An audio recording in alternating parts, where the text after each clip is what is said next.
ਵਾਹਿਗੁਰੂ ਜੀ ਕਾ ਖਾਲਸਾ ਵਾਹਿਗੁਰੂ ਜੀ ਕੀ ਫਤਿਹ। TV84 ਦੇ ਸਾਰੇ ਦਰਸ਼ਕ ਤੇ ਸਰੋਤੇ ਜਿਹੜੇ ਇਸ ਵਕਤ ਸਾਡੇ ਨਾਲ ਨਾਰਥ ਅਮਰੀਕਾ ਦੇ ਵਿੱਚੋਂ ਜੁੜੇ ਹੋਏ ਆ ਜਾਂ ਫਿਰ ਸੋਸ਼ਲ ਮੀਡੀਆ ਦੇ ਰਾਹੀਂ ਦੁਨੀਆ ਭਰ ਦੇ ਵਿੱਚ ਸਾਨੂੰ ਦੇਖ ਰਹੇ ਆ, ਉਹਨਾਂ ਸਾਰਿਆਂ ਦਾ ਮੈਂ ਅਮਰਵੀਰ ਸਿੰਘ ਅੱਜ ਇਸ ਸਪੈਸ਼ਲ ਪੈਨਲ ਡਿਸਕਸ਼ਨ ਦੇ ਵਿੱਚ ਆਪ ਸਭ ਦਾ ਤਹਿ ਦਿਲੋਂ ਸਵਾਗਤ ਕਰਦਾ।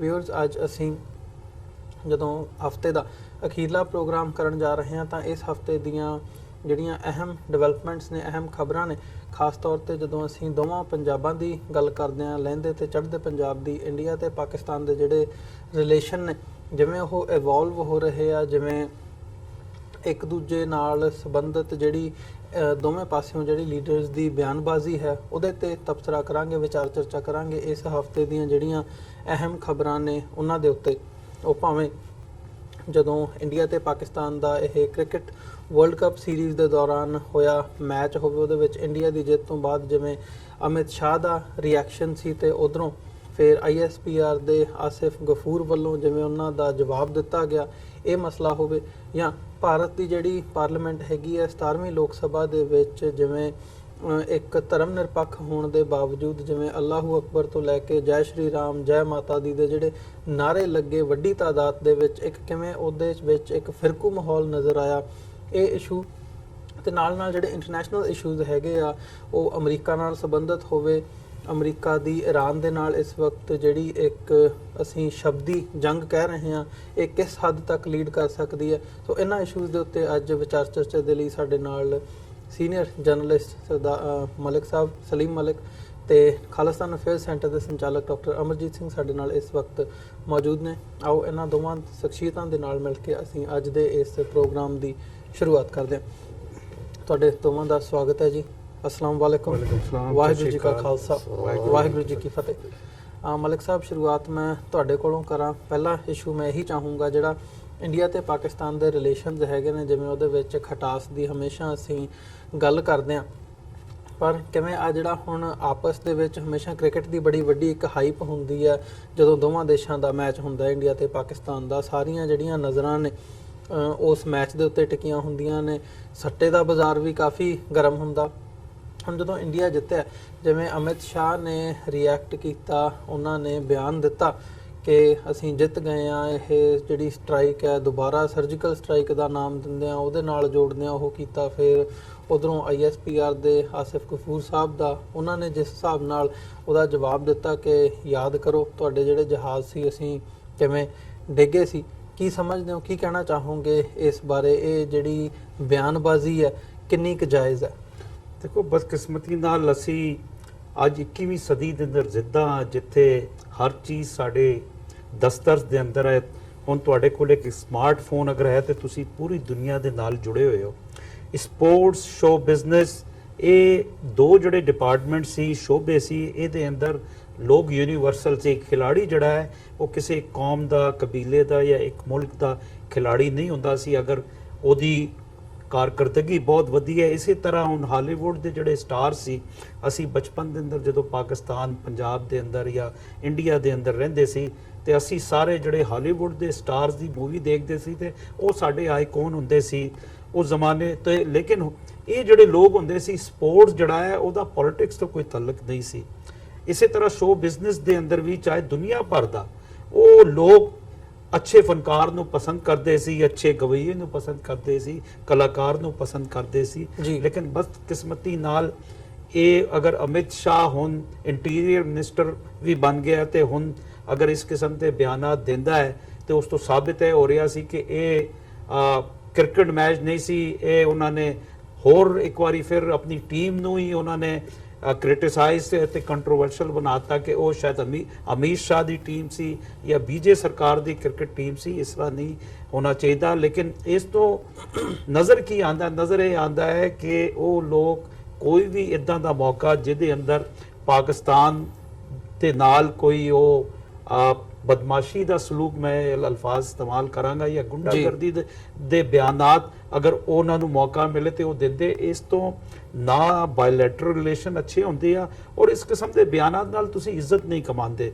ਦੂਸਰੀ ਤਰਫ ਪਾਕਿਸਤਾਨ ਦੇ ISPR ਦੇ ਮੇਜਰ ਜਨਰਲ ਆਸਿਫ ਗਫੂਰ ਸਾਹਿਬ ਨੇ ਰਿਟਾਲੀਏਟ ਕੀਤਾ ਤੇ ਉਹਨਾਂ ਨੇ ਉਹੀ ਦੱਸਿਆ ਕਿ ਭਾਈ ਤੁਸੀਂ ਪਹਿਲੇ ਵੀ ਫਰਵਰੀ ਦੇ ਅੰਦਰ ਇੱਕ ਯਾਨੀ ਐਡਵੈਂਚਰ ਕਰਨ ਦੀ ਕੋਸ਼ਿਸ਼ ਕੀਤੀ ਸੀ ਤੇ ਉਹ ਐਡਵੈਂਚਰ ਤੁਹਾਨੂੰ ਮਹਿੰਗਾ ਪਿਆ ਸੀ।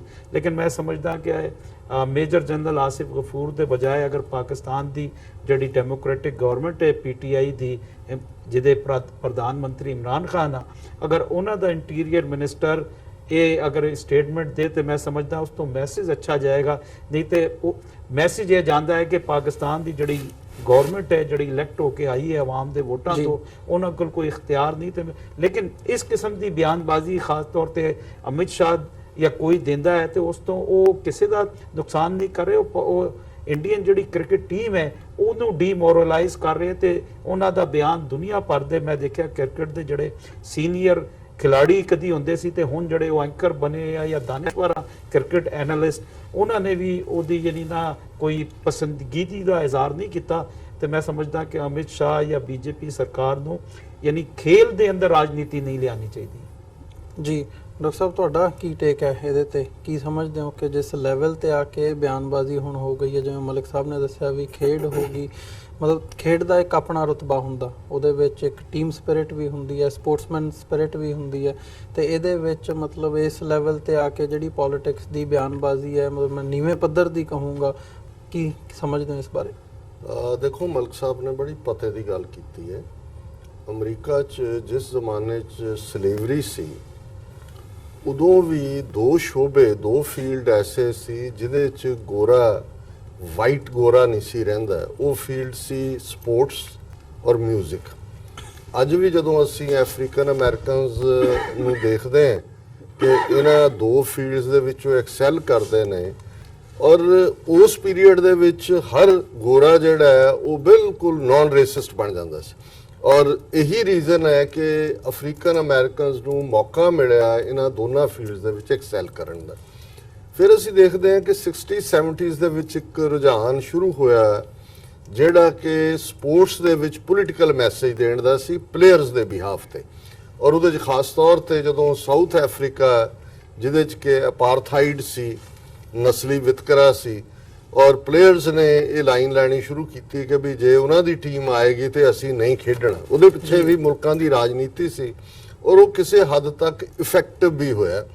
ਫਿਰ ਉਹ ਵੀ ਪੀਰੀਅਡ ਆਇਆ ਜਦੋਂ ਕਿ ਡਿਫਲੈਕਸ਼ਨ ਹੋਣੀ ਸ਼ੁਰੂ ਹੋਈ, ਜਿਵੇਂ ਜਦੋਂ 84 'ਚ ਦਰਬਾਰ ਸਾਹਿਬ ਤੇ ਹਮਲਾ ਹੁੰਦਾ ਹੈ ਤੇ ਉਦੋਂ ਅਮਰੀਕਾ ਦੇ ਵਿੱਚ ਓਲੰਪਿਕਸ ਚੱਲ ਰਹੀਆਂ ਸੀ ਔਰ ਇੱਕ ਸਿੱਖ ਪਲੇਅਰ ਗੁਰਤੇਜ ਸਿੰਘ ਜਿਹੜੇ ਕਿ ਉਹਦੇ 'ਚ ਆਏ ਸੀ ਪਾਰਟਿਸਿਪੇਟ ਕਰਨ ਲਈ, ਉਹਨਾਂ ਨੇ ਜਿਹੜਾ ਇੱਥੇ ਡਿਫਲੈਕਟ ਕਰ ਲਿਆ ਸੀ, ਇਹ ਕਹਿ ਕੇ ਕਿ ਜੀ ਸਾਡੇ ਧਾਰਮਿਕ ਦਰਬਾਰ ਸਾਹਿਬ ਦੇ ਉੱਤੇ ਹਮਲਾ ਹੋਇਆ ਜਿਹੜਾ ਸਾਡੀ ਜਿੰਦ ਜਾਨ ਹੈ, ਔਰ ਉਹਨਾਂ ਨੇ ਕਿਹਾ ਮੈਂ ਵਾਪਸ ਨਹੀਂ ਜਾਣਾ, ਔਰ ਉਹਨਾਂ ਨੇ ਇੱਥੇ ਅਸਾਈਲਮ ਵੀ ਸੀਕ ਕੀਤੀ।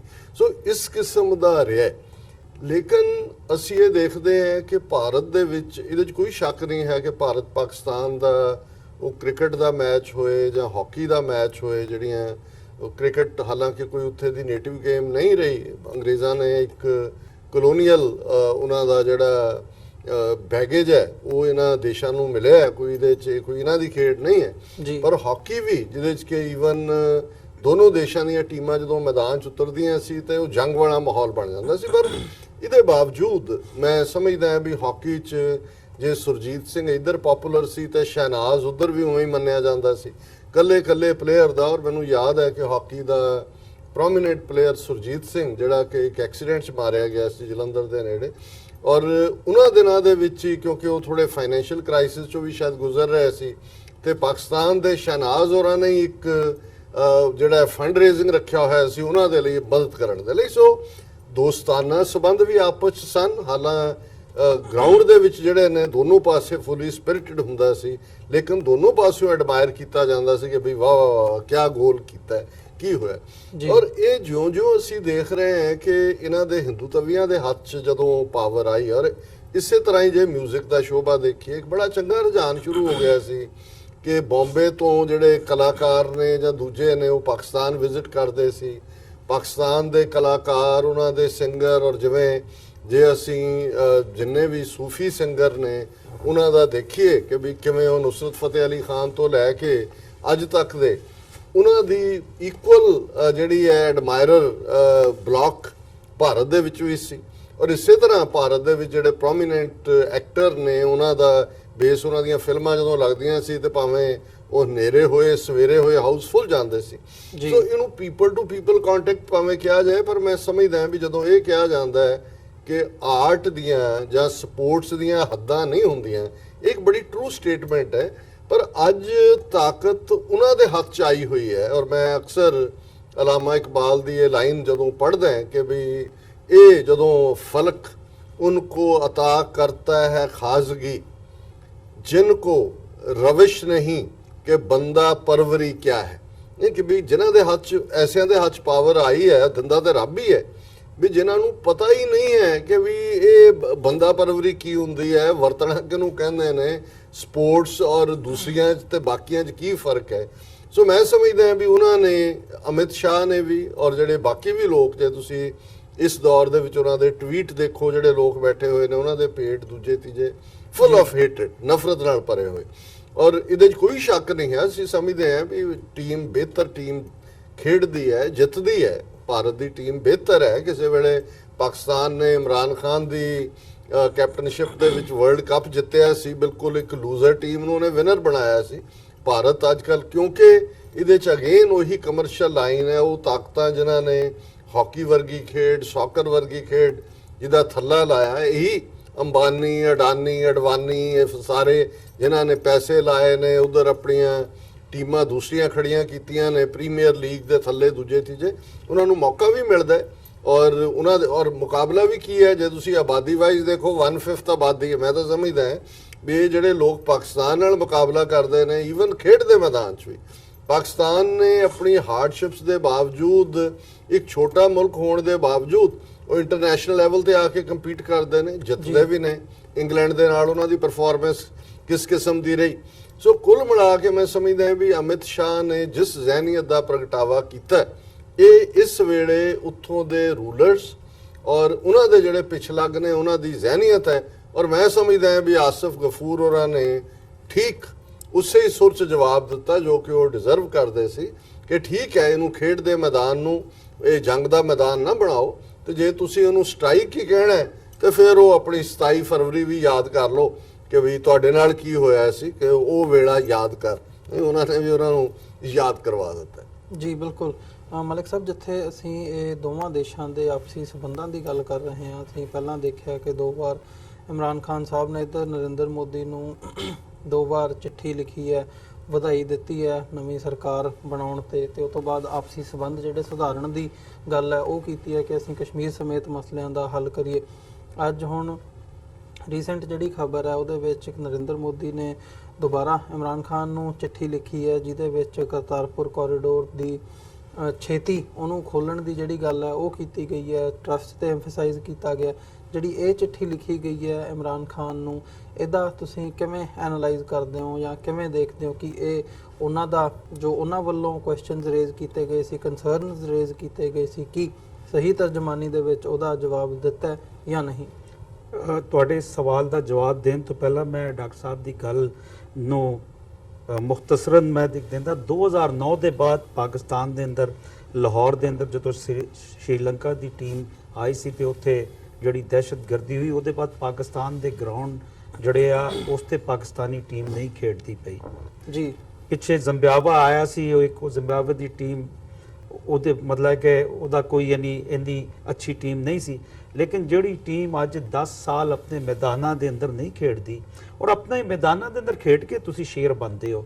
ਇੰਡੀਆ ਦੀ ਜਿਹੜੀ IPL ਜਦੋਂ ਦੀ ਸ਼ੁਰੂ ਹੋਈ ਹੈ ਤੇ ਇੰਡੀਆ ਦੇ ਅੰਦਰ ਜਿਹੜਾ ਕ੍ਰਿਕਟ ਦਾ ਟੈਲੈਂਟ ਆਇਆ, ਪਾਕਿਸਤਾਨ ਅਗਰ 10 ਸਾਲ ਆਪਣੇ ਹੋਮ ਗਰਾਊਂਡ ਦੇ ਅੰਦਰ ਨਹੀਂ ਖੇਡ ਰਿਹਾ ਤੇ ਪਰਾਏ ਗਰਾਊਂਡਾਂ ਦੇ ਖੇਡ ਕੇ ਉਹਨੇ ਚੈਂਪੀਅਨ ਟਰਾਫੀ ਦੇ ਅੰਦਰ ਇੰਡੀਆ ਨੂੰ ਸ਼ਿਕਸਤ ਦਿੱਤੀ ਸੀ 2 ਸਾਲ ਪਹਿਲਾਂ, ਹੋਰ ਵੀ ਉਹਨੇ ਟਰਾਫੀਆਂ ਜਿੱਤੀਆਂ, ਏਸ਼ੀਆ ਕੱਪ, ਤੇ ਉਹ ਮੈਂ ਸਮਝਦਾ ਕਿ ਇਹਦੇ ਬਾਵਜੂਦ ਜਿਹੜਾ ਹੈ ਕਿ ਇਹ ਦੇਖਣਾ ਪਏਗਾ ਕਿ ਇੱਕ ਟੀਮ ਜਿਹੜੀ ਆਪਣੇ ਹੋਮ ਗਰਾਊਂਡ ਤੇ ਨਹੀਂ ਖੇਡ ਰਹੀ ਫਿਰ ਵੀ ਉਹ ਸਸਟੇਨ ਕਰ ਰਹੀ ਹੈ। ਤੇ ਦੁਨੀਆ ਦੀ ਕ੍ਰਿਕਟ ਦੀ ਤਾਰੀਖ ਦੇ ਅੰਦਰ ਅੱਜ ਤੱਕ ਹੋਰ ਕੋਈ ਦੂਸਰੀ ਟੀਮ ਨਹੀਂ ਆ ਜਿਹੜੀ ਵਿਲਾਇਤੀ ਮੈਦਾਨਾਂ ਦੇ ਅੰਦਰ ਇੰਨੀ ਕਾਮਯਾਬੀ ਹਾਸਿਲ ਕਰੇ।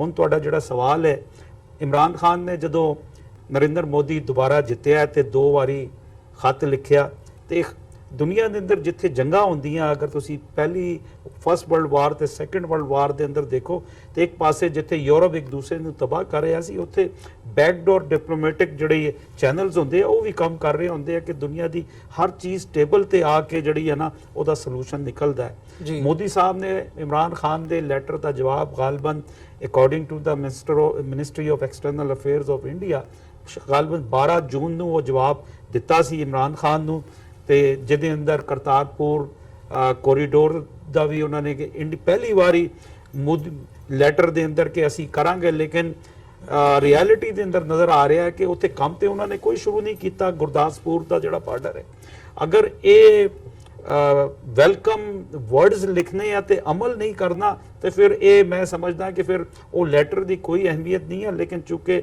ਦੋਵਾਂ ਮੁਲਕਾਂ ਦੇ ਜਿਹੜੇ ਤਲਕਾਤ ਆ ਉਹ ਕਾਫੀ ਕਸ਼ੀਦਾ ਸੀ, ਔਰ ਖਾਸ ਤੌਰ ਤੇ ਬਾਲਾਕੋਟ ਤੇ ਸਰਜੀਕਲ ਸਟ੍ਰਾਈਕ ਦਾ ਜਿਹੜਾ ਸੌਦਾ ਇਹਨਾਂ ਨੇ ਵੇਚਣ ਦੀ ਕੋਸ਼ਿਸ਼ ਕੀਤੀ ਤੇ ਪੂਰੀ ਦੁਨੀਆ ਦੇ ਅੰਦਰ ਇਹਨਾਂ ਨੂੰ ਉਹਦੀ ਰਸਵਾਈ ਵੀ ਇਹਨਾਂ ਦੇ ਹੱਥ ਆਈ ਆ। ਲੇਕਿਨ ਇਹ ਕਿ ਜਿੱਥੇ ਮੈਂ ਸਮਝਦਾ ਕਿ ਆਪਸੀ ਤਲਕਾਤ ਹੋਣੇ ਚਾਹੀਦੇ ਆ। ਇਹ ਲੈਟਰ ਅਗਰ ਲਿਖਿਆ ਗਿਆ ਨਰਿੰਦਰ ਮੋਦੀ ਦੀ ਤਰਫੋਂ ਪ੍ਰਾਈਮ ਮਿਨਿਸਟਰ ਪਾਕਿਸਤਾਨ ਨੂੰ, ਤੇ ਇਹਦਾ ਕੋਈ ਅੱਗੇ ਵੀ ਇਹਦਾ ਆਊਟਪੁੱਟ ਨਜ਼ਰ ਆਉਣਾ ਚਾਹੀਦਾ ਹੈ। ਲੇਕਿਨ ਡਿਪਲੋਮੈਟਿਕ ਜਿਹੜੇ ਚੈਨਲ ਦੋਵਾਂ ਮੁਲਕਾਂ ਦੇ ਆ ਉਹ, ਔਰ ਖਾਸ ਤੌਰ ਤੇ ਜਿਹੜੇ ਐਕਸਟਰਨਲ ਅਫੇਅਰ ਦੇ ਆਫੀਸਰਸ ਹੁੰਦੇ ਆ ਸਾਬਕਾ ਜਾਂ ਸੈਕਟਰੀਜ਼ ਫੋਰਨ ਅਫੇਅਰ ਦੇ, ਉਹ ਯਾਨੀ ਉਹ ਕਦੀ ਰਿਟਾਇਰ ਨਹੀਂ ਹੁੰਦੇ।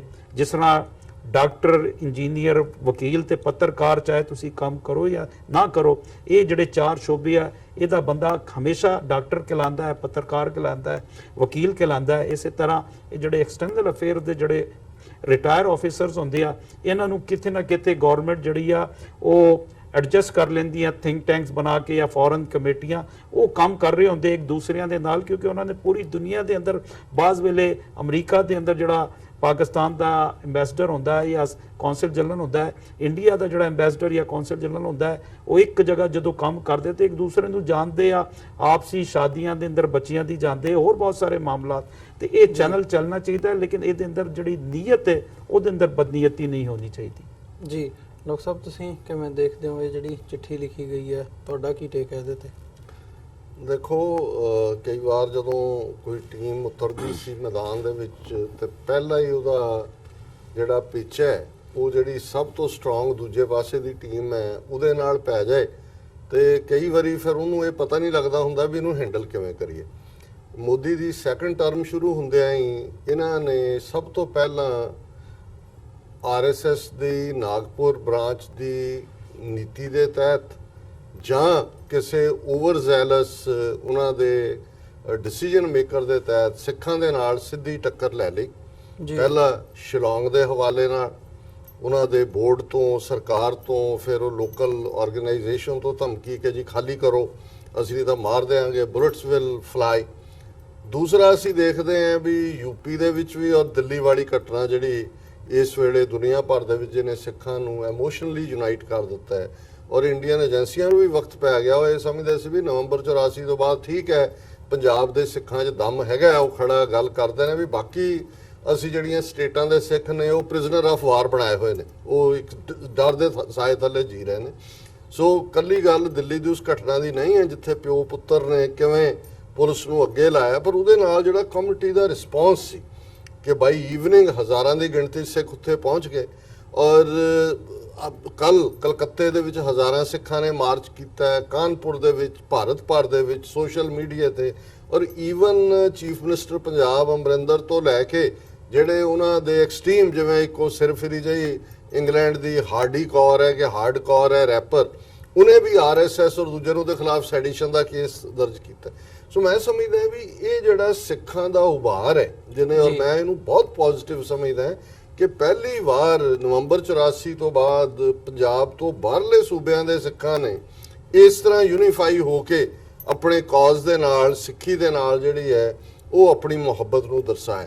ਸੋ ਜ਼ਾਹਰ ਹੈ ਵੀ ਇਹ ਬਦਨੀਅਤੀ ਹੈ ਭਾਰਤੀ ਹਕੂਮਤ ਦੀ ਪਹਿਲੇ ਦਿਨ ਤੋਂ ਹੀ ਹੈ, ਕਰਤਾਰਪੁਰ ਲਾਂਘੇ ਨੂੰ ਲੈ ਕੇ। ਔਰ ਉਸ ਸਾਰੇ ਦਾ ਜਿਹੜਾ ਮੈਂ ਸਮਝਦਾ ਵੀ ਇਹ ਰਵੀਸ਼ ਕੁਮਾਰ, ਉਹਨਾਂ ਦੇ ਐਕਸਟਰਨਲ ਅਫੇਅਰਸ ਮਿਨਿਸਟਰੀ ਵਾਲੇ ਨੇ, ਦੇ ਸਪੋਕਸਪਰਸਨ ਨੇ ਸਵਾਲ ਦੇ ਜਵਾਬ 'ਚ ਕਿਹਾ। ਇੱਕ ਗੱਲ ਪੋਜ਼ਿਟਿਵ ਹੈ ਕਿ ਜੇ ਇੰਨੇ ਹਫ਼ਤਿਆਂ ਬਾਅਦ ਮੋਦੀ ਨੂੰ ਯਾਦ ਆਇਆ ਕਿ ਵੀ ਉਹਨੇ ਜਵਾਬ ਦੇਣਾ ਹੈ। ਇਮਰਾਨ ਖਾਨ ਦੇ 2 ਵਾਰ ਕੀਤੇ ਫੋਨ ਦਾ ਵੀ, ਚਿੱਠੀਆਂ ਦਾ ਵੀ, ਔਰ ਇਸ ਨਾਲ ਜਿਹੜਾ ਹੈ ਉਸ ਰੀਜਨ ਦੇ ਵਿੱਚ ਬਦਲ ਰਿਹਾ ਜਿਹੜਾ ਸਾਰਾ ਸਿਸਟਮ ਹੈ ਉਹਦਾ ਵੀ ਰੋਲ ਹੈ। ਔਰ ਅਸੀਂ ਦੇਖਦੇ ਹਾਂ ਕਿ ਬਿਸ਼ਕਾਕ ਕਿਰਗਿਸਤਾਨ ਦੇ ਵਿੱਚ ਜਿਵੇਂ ਮੋਦੀ ਆਲਮੋਸਟ ਇਗਨੋਰਡ ਸੀ, ਅਸੀਂ ਡਿਨਰ ਟੇਬਲ ਤੇ ਵੀ ਦੇਖ ਰਹੇ ਹਾਂ, ਦੂਸਰੇ ਵੀ ਉਹਦੀਆਂ ਫਨੀ ਵੀਡੀਓਜ਼ ਘੁੰਮ ਰਹੀਆਂ ਨੇ ਜੀ। ਔਰ ਇਸ ਦੇ ਨਾਲ ਅਮਰੀਕਾ ਨੇ ਭਾਰਤ ਦੀ ਨੋ ਮੈਟਰ ਭਾਰਤ ਨੇ ਅਮਰੀਕਾ ਨੂੰ ਮੋਬਿਲਾਈਜ਼ ਕਰਨ ਲਈ ਈਰਾਨ ਤੋਂ ਕਰੂਡ ਆਇਲ ਬੰਦ ਕੀਤਾ ਹੈ, ਲੇਕਿਨ ਅਮਰੀਕਾ ਨੇ ਇਹਨਾਂ ਨੂੰ ਹੱਥ ਪੱਲਾ ਨਹੀਂ ਫੜਾਇਆ। ਨਤੀਜੇ ਦੇ ਤੌਰ ਤੇ 20 ਤੋਂ ਜ਼ਿਆਦਾ ਜਿਹੜੀਆਂ ਆਈਟਮਸ ਅਮਰੀਕਾ ਦੀਆਂ ਭਾਰਤ ਚ ਆਉਂਦੀਆਂ ਨੇ ਉਹਨਾਂ ਨੇ ਟੈਰਿਫ ਲਾ ਦਿੱਤਾ ਹੈ। ਔਰ ਕੱਲ ਦੀ ਮੇਨ ਖਬਰ ਸੀ ਕਿ ਉਹਨਾਂ ਨੇ ਈਵਨ H1B ਦੇ ਮਾਮਲੇ 'ਚ ਵੀ ਉਹਨਾਂ ਨੂੰ ਕਿਹਾ ਕਿ ਵੀ ਤੁਸੀਂ ਜਿਹੜਾ ਗਲੋਬਲ ਡਾਟਾ ਉੱਥੇ ਰਿਕਾਰਡ ਕਰਨ ਦੀ ਗੱਲ ਰੱਖੀ ਹੈ, ਜਿਸ ਦਾ ਮੇਨ ਇਹਨਾਂ ਦੀਆਂ ਅਮਰੀਕਨ ਕੰਸਲਟੈਂਸੀਜ਼ ਨੂੰ ਵੀ ਫਰਕ ਪੈਂਦਾ ਹੈ।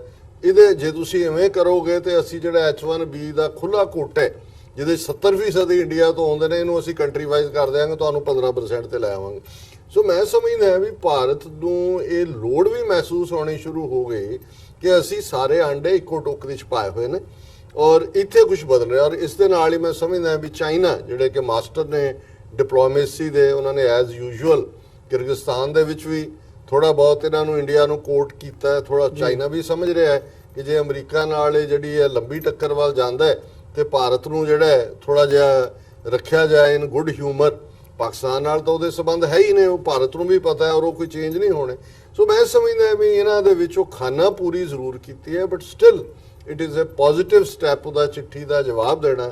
ਕਰਤਾਰਪੁਰ ਲਾਂਘੇ ਦੇ ਹਵਾਲੇ ਨਾਲ ਮੈਂ ਨਹੀਂ ਸਮਝਦਾ ਵੀ ਇਹ ਕੋਈ ਸਿੰਸੀਅਰ ਨੇ। ਇਹਨਾਂ ਨੇ ਤਾਂ ਜਿਵੇਂ ਅਸੀਂ ਪਿਛਲੀ ਡਿਸਕਸ਼ਨ 'ਚ ਦੇਖਿਆ ਸੀ ਕਿ 130 ਸਿੱਖਾਂ ਦਾ ਜਥਾ ਜਿਹੜਾ ਅਟਾਰੀ ਬਾਰਡਰ ਤੇ ਗੁਰੂ ਅਰਜਨ ਸਾਹਿਬ ਦਾ ਸ਼ਹੀਦੀ ਪੁਰਬ ਮਨਾਉਣ ਲਈ 16 ਜੂਨ ਨੂੰ ਜਾ ਰਿਹਾ ਸੀ, ਕਿਵੇਂ ਉਹਨਾਂ ਨੂੰ ਖੱਜਲ ਖਰਾਬ ਕੀਤਾ, ਸਟੇਸ਼ਨ ਵੀ ਉਹਨਾਂ ਲਈ ਬੰਦ ਕਰ ਦਿੱਤਾ, ਨਾ ਪਾਣੀ ਨਾ ਟਾਇਲਟ ਕੁਝ ਨਹੀਂ ਸੀ। ਸੋ ਇਹ ਜੇ 16 ਜੂਨ ਵਾਲਾ ਜਿਹੜਾ ਜਥਾ, ਇਹ 14 ਜੂਨ ਦਾ ਵਾਕਿਆ ਹੈ। ਜੇ 14 ਜੂਨ ਨੂੰ ਇਹ ਹੋਇਆ ਤੇ ਚਿੱਠੀ ਉਹ 12 ਜੂਨ ਨੂੰ ਲਿਖ ਰਿਹਾ ਹੈ ਜੀ। ਕਿਹੜਾ ਕਰਤਾਰਪੁਰ ਦਾ ਲਾਂਘਾ ਉਹਨਾਂ ਨੇ ਬਣਾਉਣਾ ਹੈ ਜੀ, ਜਾਂ ਕਿਹੜੀ ਪ੍ਰੋਗਰੈਸ ਉਹਨਾਂ ਨੇ ਕਰਨੀ ਹੈ। ਪਰ ਮੈਂ ਸਮਝਦਾ ਸਟਿਲ ਜੇ ਉਹਨੂੰ ਤੁਸੀਂ to end it on the positive note ਹੋਏ ਕਿ ਐਟ ਲੀਸਟ ਇਹ ਜ਼ਰੂਰ ਨਜ਼ਰ ਆਇਆ ਕਿ ਆਈਸ ਹੈਜ਼ ਸਟਾਰਟਡ ਮੈਲਟਿੰਗ। ਜੀ ਬਿਲਕੁਲ।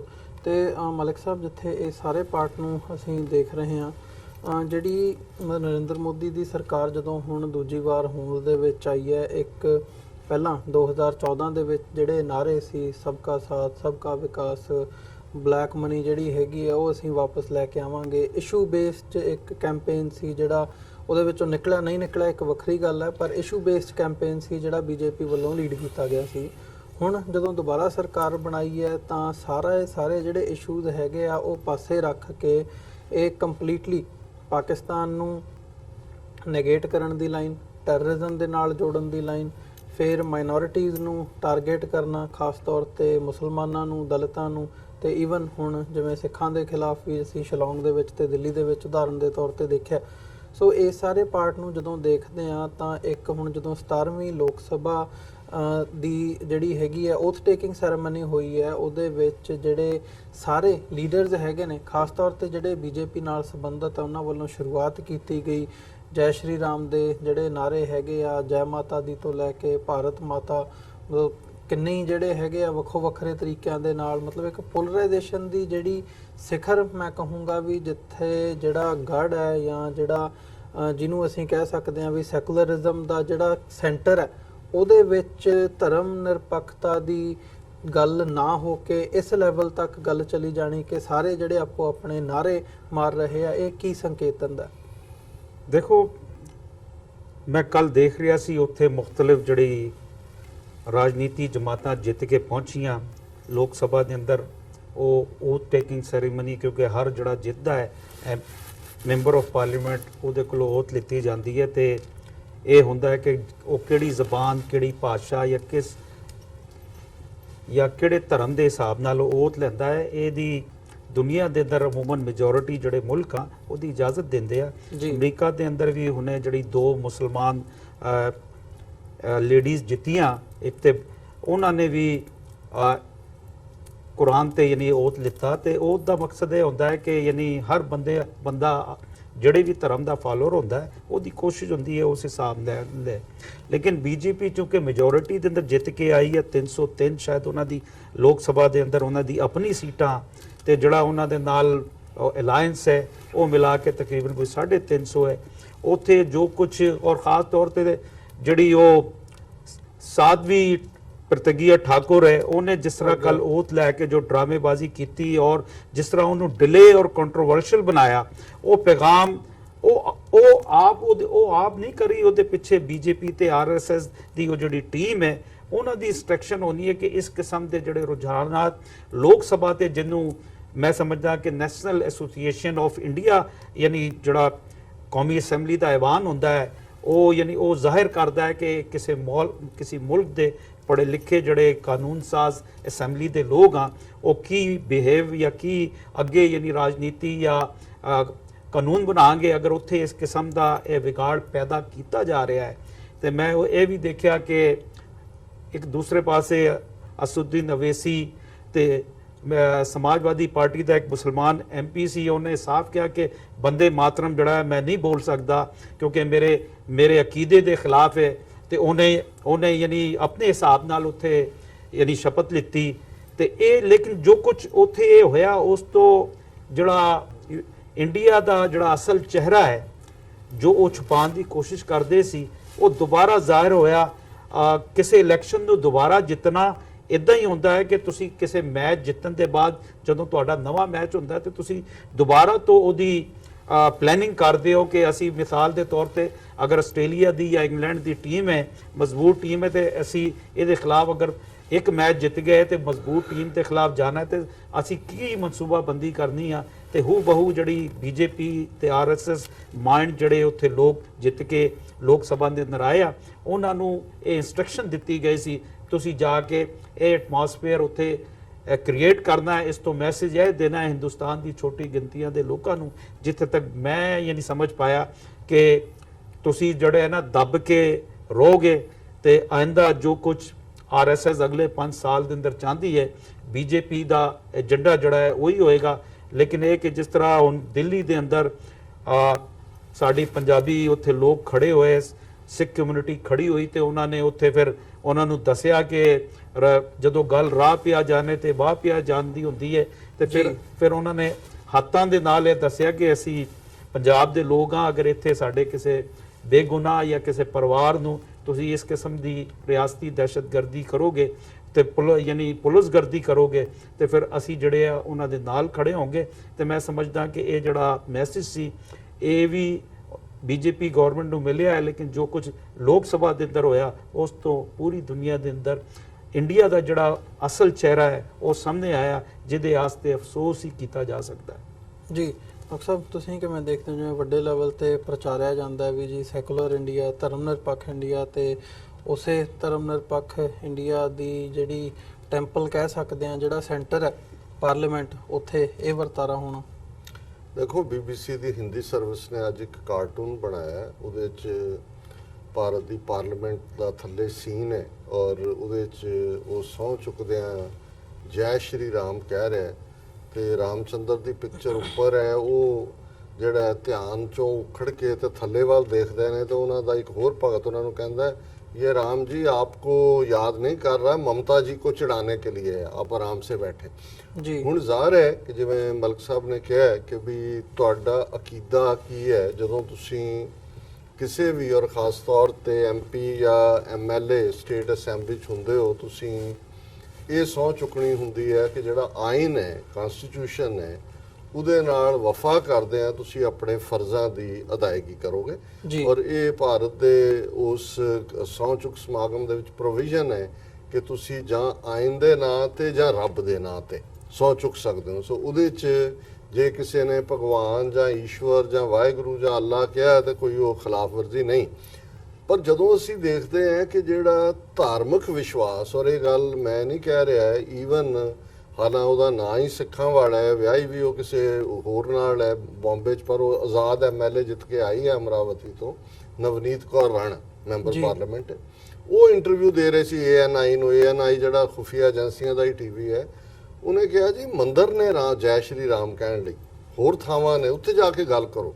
ਪਾਰਲੀਮੈਂਟ ਦੇ ਵਿੱਚ ਇਹ ਤੁਹਾਡਾ ਇੱਕ ਲੋਕਾਂ ਦੀ ਤੁਸੀਂ ਨੁਮਾਇੰਦਗੀ ਕਰਦੇ ਹੋ। ਇੱਥੇ ਕਨਸਟੀਟਿਊਸ਼ਨ ਦੀ ਬਾਲਾਦਸਤੀ ਹੈ, ਕਨਸਟੀਟਿਊਸ਼ਨ ਦੀ ਸੁਪਰੀਮੇਸੀ ਹੈ। ਇੱਥੇ ਆਪਣਾ ਇਹ ਜਿਹੜਾ ਉਹਦਾ ਸਲੀਵ ਤੁਸੀਂ ਬੰਨਿਆ ਹੋਇਆ, ਇਹ ਕੰਮ ਨਾ ਕਰੋ। ਇਹ ਬਹੁਤ ਹੌਸਲੇ ਦੀ ਗੱਲ ਹੈ ਜਿਹੜੀ ਉਹਨੇ ਕਹੀ ਹੈ, ਔਰ ਉਹਨੂੰ ਵੀ ਟ੍ਰੋਲ ਕਰਨਾ ਸ਼ੁਰੂ ਕਰ ਦਿੱਤਾ। ਸੋ ਮੈਂ ਇਹ ਸਮਝਦਾ ਵੀ ਉਹਦੇ ਚੋਂ 2-3 ਮੈਸੇਜ ਜਿਹੜੇ ਨੇ ਬੜੇ ਕਲੀਅਰ ਨਿਕਲਦੇ ਨੇ। ਪਹਿਲੀ ਗੱਲ ਤਾਂ ਜਿਸ ਪਾਰਲੀਮੈਂਟ 'ਚ 542 ਲੋਕਾਂ ਦੇ ਚੁਣੇ ਹੋਏ ਨੁਮਾਇੰਦੇ ਬੈਠੇ ਨੇ, 40% ਇਹਨਾਂ ਚੋਂ ਕ੍ਰਿਮੀਨਲ ਨੇ, ਰੇਪਿਸਟ, ਮਰਡਰਸ ਔਰ ਹੁਣ ਟੈਰਰਿਸਟ ਵੀ। ਉਹ ਸਾਧਵੀ ਪ੍ਰਗਿਆ ਹੋਏ ਜਾਂ ਮਿਸਟਰ ਸਾਰੰਗੀ ਹੋਏ ਉੜੀਸਾ ਦਾ, ਜਿਹਨੂੰ ਮਿਨਿਸਟਰ ਬਣਾਇਆ, ਜਿਹਨੇ ਡਾਕਟਰ ਗ੍ਰੇਮ ਸਟੈਨ ਤੇ ਉਹਦੇ ਦੋਨਾਂ ਮੁੰਡਿਆਂ ਨੂੰ ਜਿਉਂਦੇ ਸਾੜਿਆ ਸੀ। ਹੁਣ ਉਹਦੇ 'ਚ ਵੀ ਜੇ, ਔਰ ਦੂਸਰਾ ਜੇ ਤੁਸੀਂ ਉਹਦੇ 'ਚ ਅੰਡਰ ਕਰੰਟ ਦੇਖਣਾ ਹੈ ਕਿ ਜੇ ਮਮਤਾ ਬੈਨਰਜੀ ਦੀ ਪਾਰਟੀ ਦੇ ਤ੍ਰਿਣਮੂਲ ਕਾਂਗਰਸ ਦੇ MP ਸਹੁੰ ਚੁੱਕਣ ਆਉਂਦੇ ਨੇ ਤੇ ਉਹ ਚੜਾਉਣ ਦੇ ਲਈ, ਜਿਵੇਂ ਮਮਤਾ ਬੈਨਰਜੀ ਦੇ ਖਿਲਾਫ ਬੰਗਾਲ 'ਚ ਇਹਨਾਂ ਨੇ ਸ਼ੁਰੂ ਕੀਤਾ, ਉਹ ਜਿਹੜਾ ਜੈ ਸ਼੍ਰੀ ਰਾਮ ਕਰਨ ਸ਼ੁਰੂ, ਉਹ ਸਹੁੰ ਚੁੱਕ ਕੇ ਕਹਿੰਦਾ ਜੈ ਬੰਗਾਲ, ਜੈ ਮਮਤਾ। ਹੁਣ ਇਹਦੇ 'ਚੋਂ 2 ਮੈਸੇਜ ਗਏ ਵੀ ਜੇ ਤੋਂ ਜੈ ਬੰਗਾਲ ਦੀ ਗੱਲ ਹੁੰਦੀ ਹੈ, ਅਸੀਂ ਤਮਿਲਨਾਡੂ ਦੀ ਸੋਵਰਨਟੀ, ਕੇਰਲਾ ਦੀ, ਕਸ਼ਮੀਰ ਜਾਂ ਪੰਜਾਬ ਦੀ ਗੱਲ ਕਰਦੇ ਹਾਂ, ਅਜੇ ਤੱਕ ਅਸੀਂ ਬੰਗਾਲ ਦੀ ਸੈਪਰੇਸ਼ਨ ਦੀ ਗੱਲ ਤਾਂ ਨਹੀਂ ਕੀਤੀ ਕਦੇ। ਲੇਕਿਨ ਉਹ ਇਹ ਮੈਸੇਜ ਦੇ ਰਿਹਾ ਕਿ ਜੇ ਤੁਸੀਂ ਇਸ ਕਿਸਮ ਦਾ ਸਿਸਟਮ ਰੱਖਣਾ ਤੇ ਜੈ ਬੰਗਾਲ, ਵਿਕਟਰੀ ਟੂ ਬੰਗਾਲ, ਅਸੀਂ ਤੁਹਾਡਾ ਹਿੱਸਾ ਨਹੀਂ। ਦੂਸਰੀ ਗੱਲ ਅਸੀਂ ਦੇਖਦੇ ਹਾਂ ਜਿਹੜਾ ਜਦੋਂ ਸਮਾਜਵਾਦੀ ਪਾਰਟੀ ਹੈ, ਹੁਣ ਉਹਨਾਂ ਦੇ MP ਜਦੋਂ ਸਹੁੰ ਚੁੱਕਦੇ ਨੇ, ਜਿੱਥੇ ਇੱਕ ਨੇ ਖਲੋ ਕੇ ਕਿਹਾ, ਡਾਕਟਰ ਉਹ ਸਮਾਜਵਾਦੀ ਪਾਰਟੀ ਦਾ, ਉਹਨੇ ਕਿਹਾ ਜੀ ਅਸੀਂ ਬਿਲਕੁਲ ਇਹ ਬੰਦੇ ਮਾਤਰਮ ਨਹੀਂ ਮੰਨਦੇ, ਇਹ ਮੇਰੇ ਧਰਮ ਦੇ ਖਿਲਾਫ ਹੈ, ਮਜ਼ਹਬ ਦੇ ਖਿਲਾਫ ਹੈ। ਪਰ ਜਦੋਂ ਕਹਿੰਦੇ ਨੇ ਕਿ ਜੈ ਭੀਮ, ਜੈ ਮੀਮ, ਜਿਵੇਂ ਇਹਨੇ ਓਵੈਸੀ ਨੇ ਵੀ ਕਿਹਾ, ਹੁਣ ਭੀਮ ਜਿਹੜਾ ਹੈ ਦਲਿਤ, ਡਾਕਟਰ BR ਅੰਬੇਦਕਰ।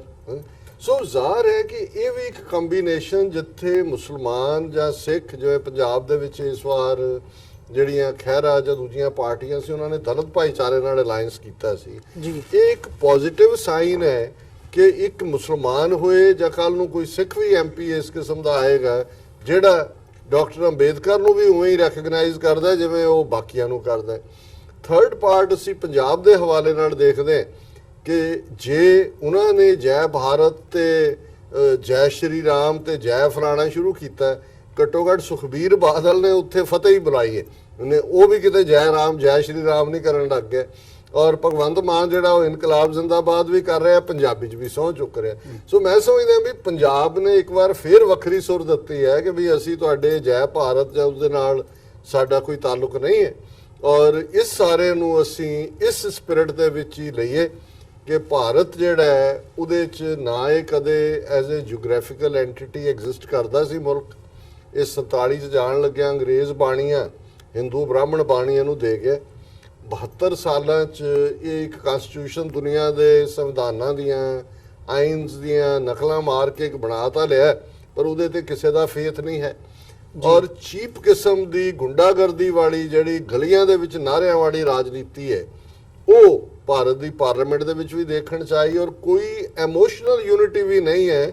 ਤੁਸੀਂ ਭਾਰਤ ਹੋ, ਹਿੰਦ ਹੋ, ਇੰਡੀਆ ਹੋ, ਕੀ ਹੋ, ਤੁਹਾਡਾ ਕੋਈ ਆਇਨ ਹੈ, ਕੋਈ ਰਾਮ ਹੈ, ਕੋਈ ਰਾਧੇ ਰਾਧੇ ਕਰ ਰਿਹਾ, ਕੋਈ ਈਵਨ ਉਹਦੇ 'ਚ ਵੀ ਕੋਈ ਭੋਲੇ ਸ਼ਾਮ ਕਰ ਰਿਹਾ, ਕੋਈ ਜੈ ਗੋਰਖਨਾਥ ਕਰ ਰਿਹਾ। ਇਹਦਾ ਮਤਲਬ ਇਹ ਹੈ ਵੀ ਹਰ ਇੱਕ ਨੇ ਧੂੜ ਦੇ ਵਿੱਚ ਆਪਣੇ ਆਪਣੇ ਟੱਟੂ ਭਜਾਏ ਹੋਏ ਨੇ, ਕੋਈ ਉਹਨਾਂ ਦਾ ਉਹ ਨਹੀਂ। ਔਰ ਜਿਵੇਂ ਮੈਂ ਕੱਲ ਦੇ ਡਿਸਕਸ਼ਨ 'ਚ ਕਿਹਾ ਸੀ, ਮੈਂ ਕਿਹਾ ਉਹ ਬਾਬਰ 1526 'ਚ ਹਮਲਾਵਰ ਹੋਇਆ ਔਰ ਲੜਾਈ ਹੋ ਕੇ ਹਟੀ ਤੇ ਅਗਲੇ ਦਿਨ ਉਹ ਦੇਖ ਰਿਹਾ ਸੀ ਕਿ ਵੀ ਸ਼ਾਮ ਨੂੰ ਨਿਕਲਿਆ, ਹਲਕਾ ਹਲਕਾ ਮੌਸਮ ਸੀ, ਕਿ ਉਹਨੇ ਦੇਖਿਆ ਸਾਹਮਣੇ ਪਹਾੜੀ ਤੇ ਥਾਂ ਥਾਂ ਅੱਗ ਬਲੀ ਹੋਈ ਹੈ, ਚੁੱਲ੍ਹੇ ਬਲੇ ਨੇ। ਉਹਦੇ ਨਾਲ ਫੌਜੀ ਸੀ, ਸੈਨਾਪਤੀ, ਉਹਨੂੰ ਪੁੱਛਿਆ ਵੀ ਇਹ ਕੀ ਹੈ।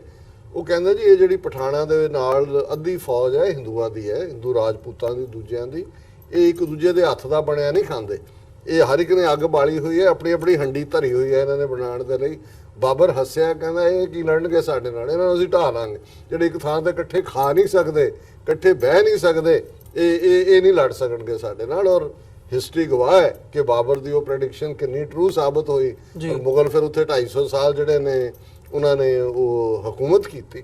ਸੋ ਮੈਂ ਸਮਝਦਾ ਵੀ ਜੇ ਇਹਨਾਂ ਦੇ 542 MP ਖਲੋ ਕੇ ਪਾਰਲੀਮੈਂਟ ਜਿਹੜਾ ਆਇਨ ਉਹਨਾਂ ਨੇ 70 ਸਾਲ ਪਹਿਲਾਂ ਬਣਾਇਆ, ਉਹਦੇ ਥੱਲੇ ਸਹੁੰ ਨਹੀਂ ਚੁੱਕ ਸਕਦੇ ਉਸ ਆਇਨ ਦੀ, ਆਪਣੇ ਆਪਣੇ ਦੇਵਤੇ ਦਾ ਜਿਹੜਾ ਉਹ ਦੌੜਾਇਆ ਹੋਇਆ ਉਹਨਾਂ ਨੇ ਟੱਟੂ ਧੂੜ ਦੇ ਵਿੱਚ, ਤੇ ਇਹ ਕਿਵੇਂ ਸਰਵਾਈਵ ਕਰਨਗੇ? ਇਹ ਜਾਏਗਾ ਹੀ ਜਾਏਗਾ। ਇਹ ਇੰਡੀਆ ਉਸੇ ਰਸਤੇ ਹੀ ਪਿਆ ਹੋਇਆ ਹੈ ਜਿਸ ਰਸਤੇ ਕਦੇ ਸੋਵੀਅਤ ਯੂਨੀਅਨ ਗਿਆ ਸੀ ਜਾਂ ਯੂਗੋਸਲਾਵੀਆ ਗਿਆ ਸੀ। ਮਤਲਬ ਜਿਹੜੀ ਡਿਵਾਈਡਿੰਗ ਲਾਈਨ ਹੈ ਉਹ ਇਸ ਹੱਦ ਤੱਕ ਨਜ਼ਰ ਆ ਰਹੀ ਹੈ ਜੀ।